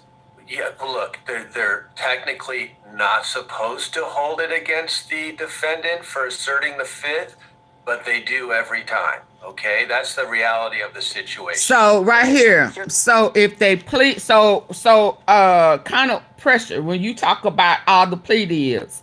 So the jury look down on them pleading the Fifth more than they look down on the plea deals. The plea deals ring more true to them than pleading the Fifth. What happened next, according to the lawsuit? It doesn't just end there. So McKinney, they can't do it in a criminal case. They can do it in a civil case. Yeah, but look, they're technically not supposed to hold it against the defendant for asserting the Fifth, but they do every time. Okay, that's the reality of the situation. Okay, so here's what happened next, according to the lawsuit. It doesn't just end there. So McKinney claims after this, the phone rings. The lawsuit reads, the caller identified herself as Weinstein's assistant and asked plaintiff what she was doing in Weinstein's hotel room. Plaintiff felt disoriented and angry as she explained how Weinstein had lured the women into his hotel room and assaulted them. Plaintiff's heart raced and she felt as if her life was falling apart in front of her. The assistant sounded unsurprised by plaintiff's complaints and was more annoyed with plaintiff for inconveniencing her. Instead of addressing plaintiff's serious complaints of sexual assault and battery, the assistant had a combative tone and demanded that the women leave the hotel room immediately. Plaintiff told the assistant they could not leave the hotel room as their clothes had been soaked, as they had been deposited on the wet floor when Weinstein forced them into the tub. The assistant sent up 2 pink Juicy Couture tracksuits for the women to wear, and the women went back to their apartment. So David, that allegation is really interesting because it almost makes it sound like What? That this assistant was used to facilitate this action, to facilitate this type of behavior, to get them out of there, did whatever she had to do to get the women to go away? That's what it kind of sounds like. Oh, that's Ready to lose weight, pay less, and see results? It's their fault. It's always the victim's fault. That's what it kind of sounds like. Well, that's exactly what it sounds like. So now, look, I'm which sure way the it assistant goes, story you is, lose. hey, you know, Weinstein had women up in his suite all the time, and how would I have known that they were there against their will or some sexual misconduct happened? My job was just to get them out of there. I didn't know, and I think in the lawsuit itself it says that the victims didn't make any complaint to her at that time. So again, the difficulty with these cases, it could go either way. You could look at this assistant as being complicit and being part of this scheme to allow Weinstein to engage in sexual misconduct, or you could look at it and say, how did the assistant know anything improper was going on? This was business as usual for Weinstein.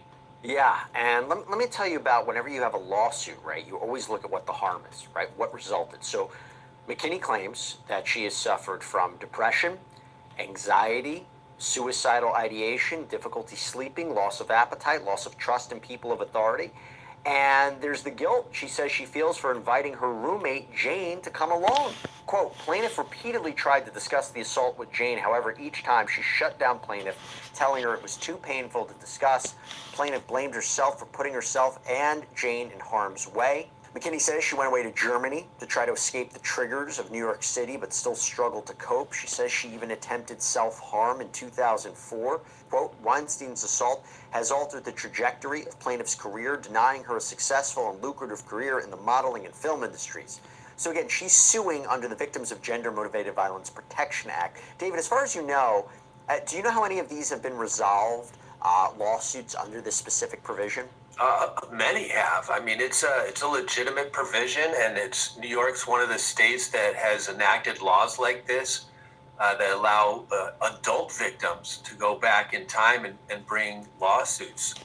California, I'm in California. California has a very similar statute that allows adult victims to go back, you know, beyond what the typical statute of limitations would be for a civil lawsuit and bring these claims. And again, they have this window where they say, you know, you have a year or two to actually bring the claims, and then the window closes again. So it's a legitimate statute, and there's been plenty of cases brought under it, and I'm sure plenty of cases have been resolved through this statute. And the complaint also provides details for how the named corporations allegedly violated this law. Quote, prior to Weinstein sexually assaulting plaintiff, defendants Disney, Miramax, and Doe 1 through 10 knew or should have known that Weinstein was not fit to be in a position of authority.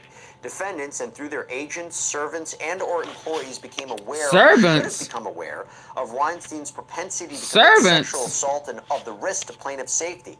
At the very least, defendants knew or should have known that they did not have sufficient information about whether or not it was safe to employ Weinstein in a position of power. Dave, a little confused about this one. Wouldn't it have to be that he committed these assaults during the scope of his employment, or that he used the resources of the business in order to do this, right? I mean, like, if he was on vacation and he, you know, sexually assaulted somebody, you can't go after the company, right, necessarily. Don't there have to be some sort of connection or nexus here between the alleged attacks and the company? You're exactly right, Jesse. And you do have to have a direct connection between what the perpetrator is doing, you know, the crime that's allegedly being committed, and the company's facilitation of that crime. And it can't just be some vague notion of, hey, they knew he was a bad guy and this was bound to happen. It's got to be pretty concrete link. And so, you know, my reading of this lawsuit, I would characterize the allegations against Disney and Miramax as being pretty bare bones here.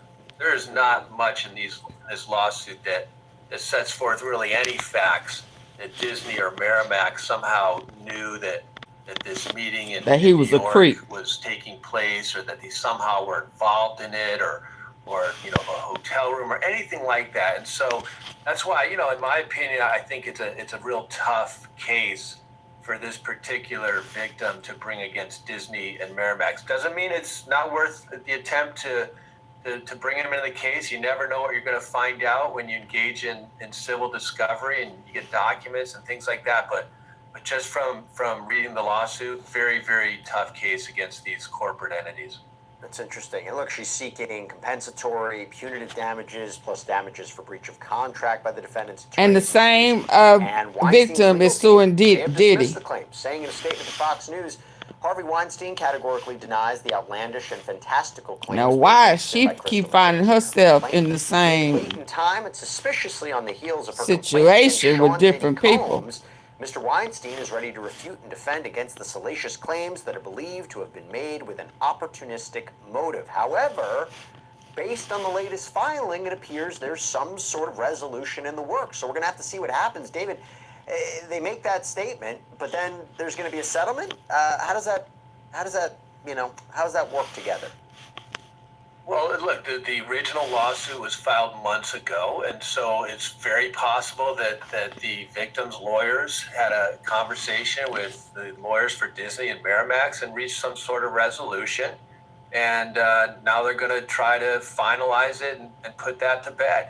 That happens a lot. The problem is we, the general public, are probably never going to know what that settlement was or how it came about, because all we're really going to see in the court filings is that very vanilla document saying, gee, the case is settled. But here's the thing, right? So that statement infers that this lawsuit is suspiciously similar to the lawsuit that McKinney filed against Sean Combs, Bad Boy Entertainment, Sean John Clothing, Universal Music Group last year. UMG actually was dropped from the complaint. So let's talk about it. If you've been following Sidebar at all these last few weeks, you know that we have been all in on Combs' federal criminal trial. It's going on right now in the Manhattan Federal Courthouse. And while recording equipment not allowed inside the courtroom, we have a correspondent there every day, brings us the very latest. Elizabeth Milner. If you've been following us, you know who she is. By the way, Combs is facing charges of racketeering conspiracy, sex trafficking, transportation to engage in prostitution. Prosecutors allege that Combs used his staff and resources to do all these kinds of things for him, to facilitate his sexual fantasies. I mean, doing things like setting up hotel rooms for freak-offs, procuring sex workers and drugs, allegedly forcing women like his ex Cassandra Ventura Fine to participate in these sexual performances. He's entered a not guilty plea. He's always adamantly maintained his innocence. We're in week 4 of this trial right now. Week 3 of testimony. The prosecution still working its way down a long list of witnesses. Real quick before we get into the You've probably heard about Boxable's flagship product, the Casita. McKinney lawsuit. How do you think the trial's going so far? I'm gonna get ready to go. From what you've been following. Got about 4 more minutes. It is not going well for Sean Combs. I mean, every day it seems like there's another compelling witness who supports the prosecution's theories and claims in this case. And, he looks like a monster. His conduct is terrible, but more importantly is the prosecution is proving the case of RICO, of a racketeering charge against Sean Combs and his organization, and it does not look good for Sean Combs at all. I was asked at the beginning of this trial, like, what do I think? And I was like, look, I think transportation to engage in prostitution, transporting people, alleged victims and sex workers with the intent they engage in sex work, prostitution, that would be relatively easy to prove. I wasn't entirely sure about sex trafficking and racketeering. Having said it now, weeks in, I see where the case they're building. I don't know if the jury's believing it, but I definitely see it. I see the building blocks. I know exactly how they're setting it up, trying to prove all these underlying crimes for racketeering, a pattern of criminal activity, forced labor, kidnapping, sex trafficking, drug offenses. I see it. I get it. And sex trafficking, of course, I think there's 2 key components. At least 2 instances with Cassandra Ventura, the 2016 alleged attack and this plane incident where she was shown or allegedly shown tapes of the freak-offs. I think those can fit the elements of sex trafficking, but I've talked about that before. I want to focus now on McKinney. So what does McKinney allege that Combs did to her? Okay? So she begins her complaint by giving some background, saying that she won MTV's inaugural model mission, this competition, when she was 17 in 1998, got her a modeling contract. She worked commercially for several years before being invited by an unnamed designer to attend a men's fashion week event in, like you said, David, 2003. So at the same time we're talking about with Weinstein. Now the lawsuit reads, the designer told plaintiff that he would be introducing her to Combs, which could advance her modeling career. McKinney says that she went to dinner with the designer, Combs, and other guests. For others to hear, Combs bestowed compliments on plaintiff by stating, for example, that she was beautiful and that her eyes were gorgeous. Later, in a more intimate volume, Combs told plaintiff that she was going to make it big one day as a model. Combs went on to tell plaintiff that he had power in the industry and was going to help her advance her career. Combs provided plaintiff with his phone number as a gesture of good faith and his promises to help her. Now, later that night, Combs allegedly contacted McKinney and requested she come to see his studio, where he was hanging out with some friends. Her lawsuit states after plaintiff sat down, one of Combs' associates asked her, "Do you smoke weed?" To which she responded affirmatively. Combs' associate replied, "Yep, never had weed like this before." Plaintiff later came to understand that Combs had laced the joint with a narcotic or other intoxicating substance. Combs passed her the joint. Plaintiff took a hit, which felt very powerful. Although plaintiff insisted that she had enough after that, Combs pressured her to imbibe more alcohol and marijuana by telling her that she was acting too uptight. So McKinney claims that Combs pushed her into a bathroom and forced her to perform oral sex on him. After this violent alleged assault, she claims she lost consciousness, that she woke up later in a taxi, apparently on the way back to the designer's home. And you may remember, by the way, McKinney is the woman who says that she actually saved her unwashed clothing from the night of the alleged assault in some sort of plastic bag or plastic wrap. Oh! In this lawsuit, she also alleges violation of the New York City Victims of Gender-Motivated Violence Protection Act. She got DNA. The same type of damages. And interestingly, she claims that the consequences that she suffered because of the alleged assault are the exact same ones that she suffered because of the alleged Weinstein assault. So, David, that she got his DNA, y'all. Oh, Lord. Suffered, she Monica Lewinsky'd his ass. And she's claiming 2 separate assaults. Does that complicate both cases? Jesse, it complicates it to the point where she Monica Lewinsky'd him for the victim's lawyer to figure out where to go with each of these cases. And that's the thing. Remember, we're talking about civil lawsuits here. She kept the blue dress. So in either one Damn of those it. cases, the other she kept the dress.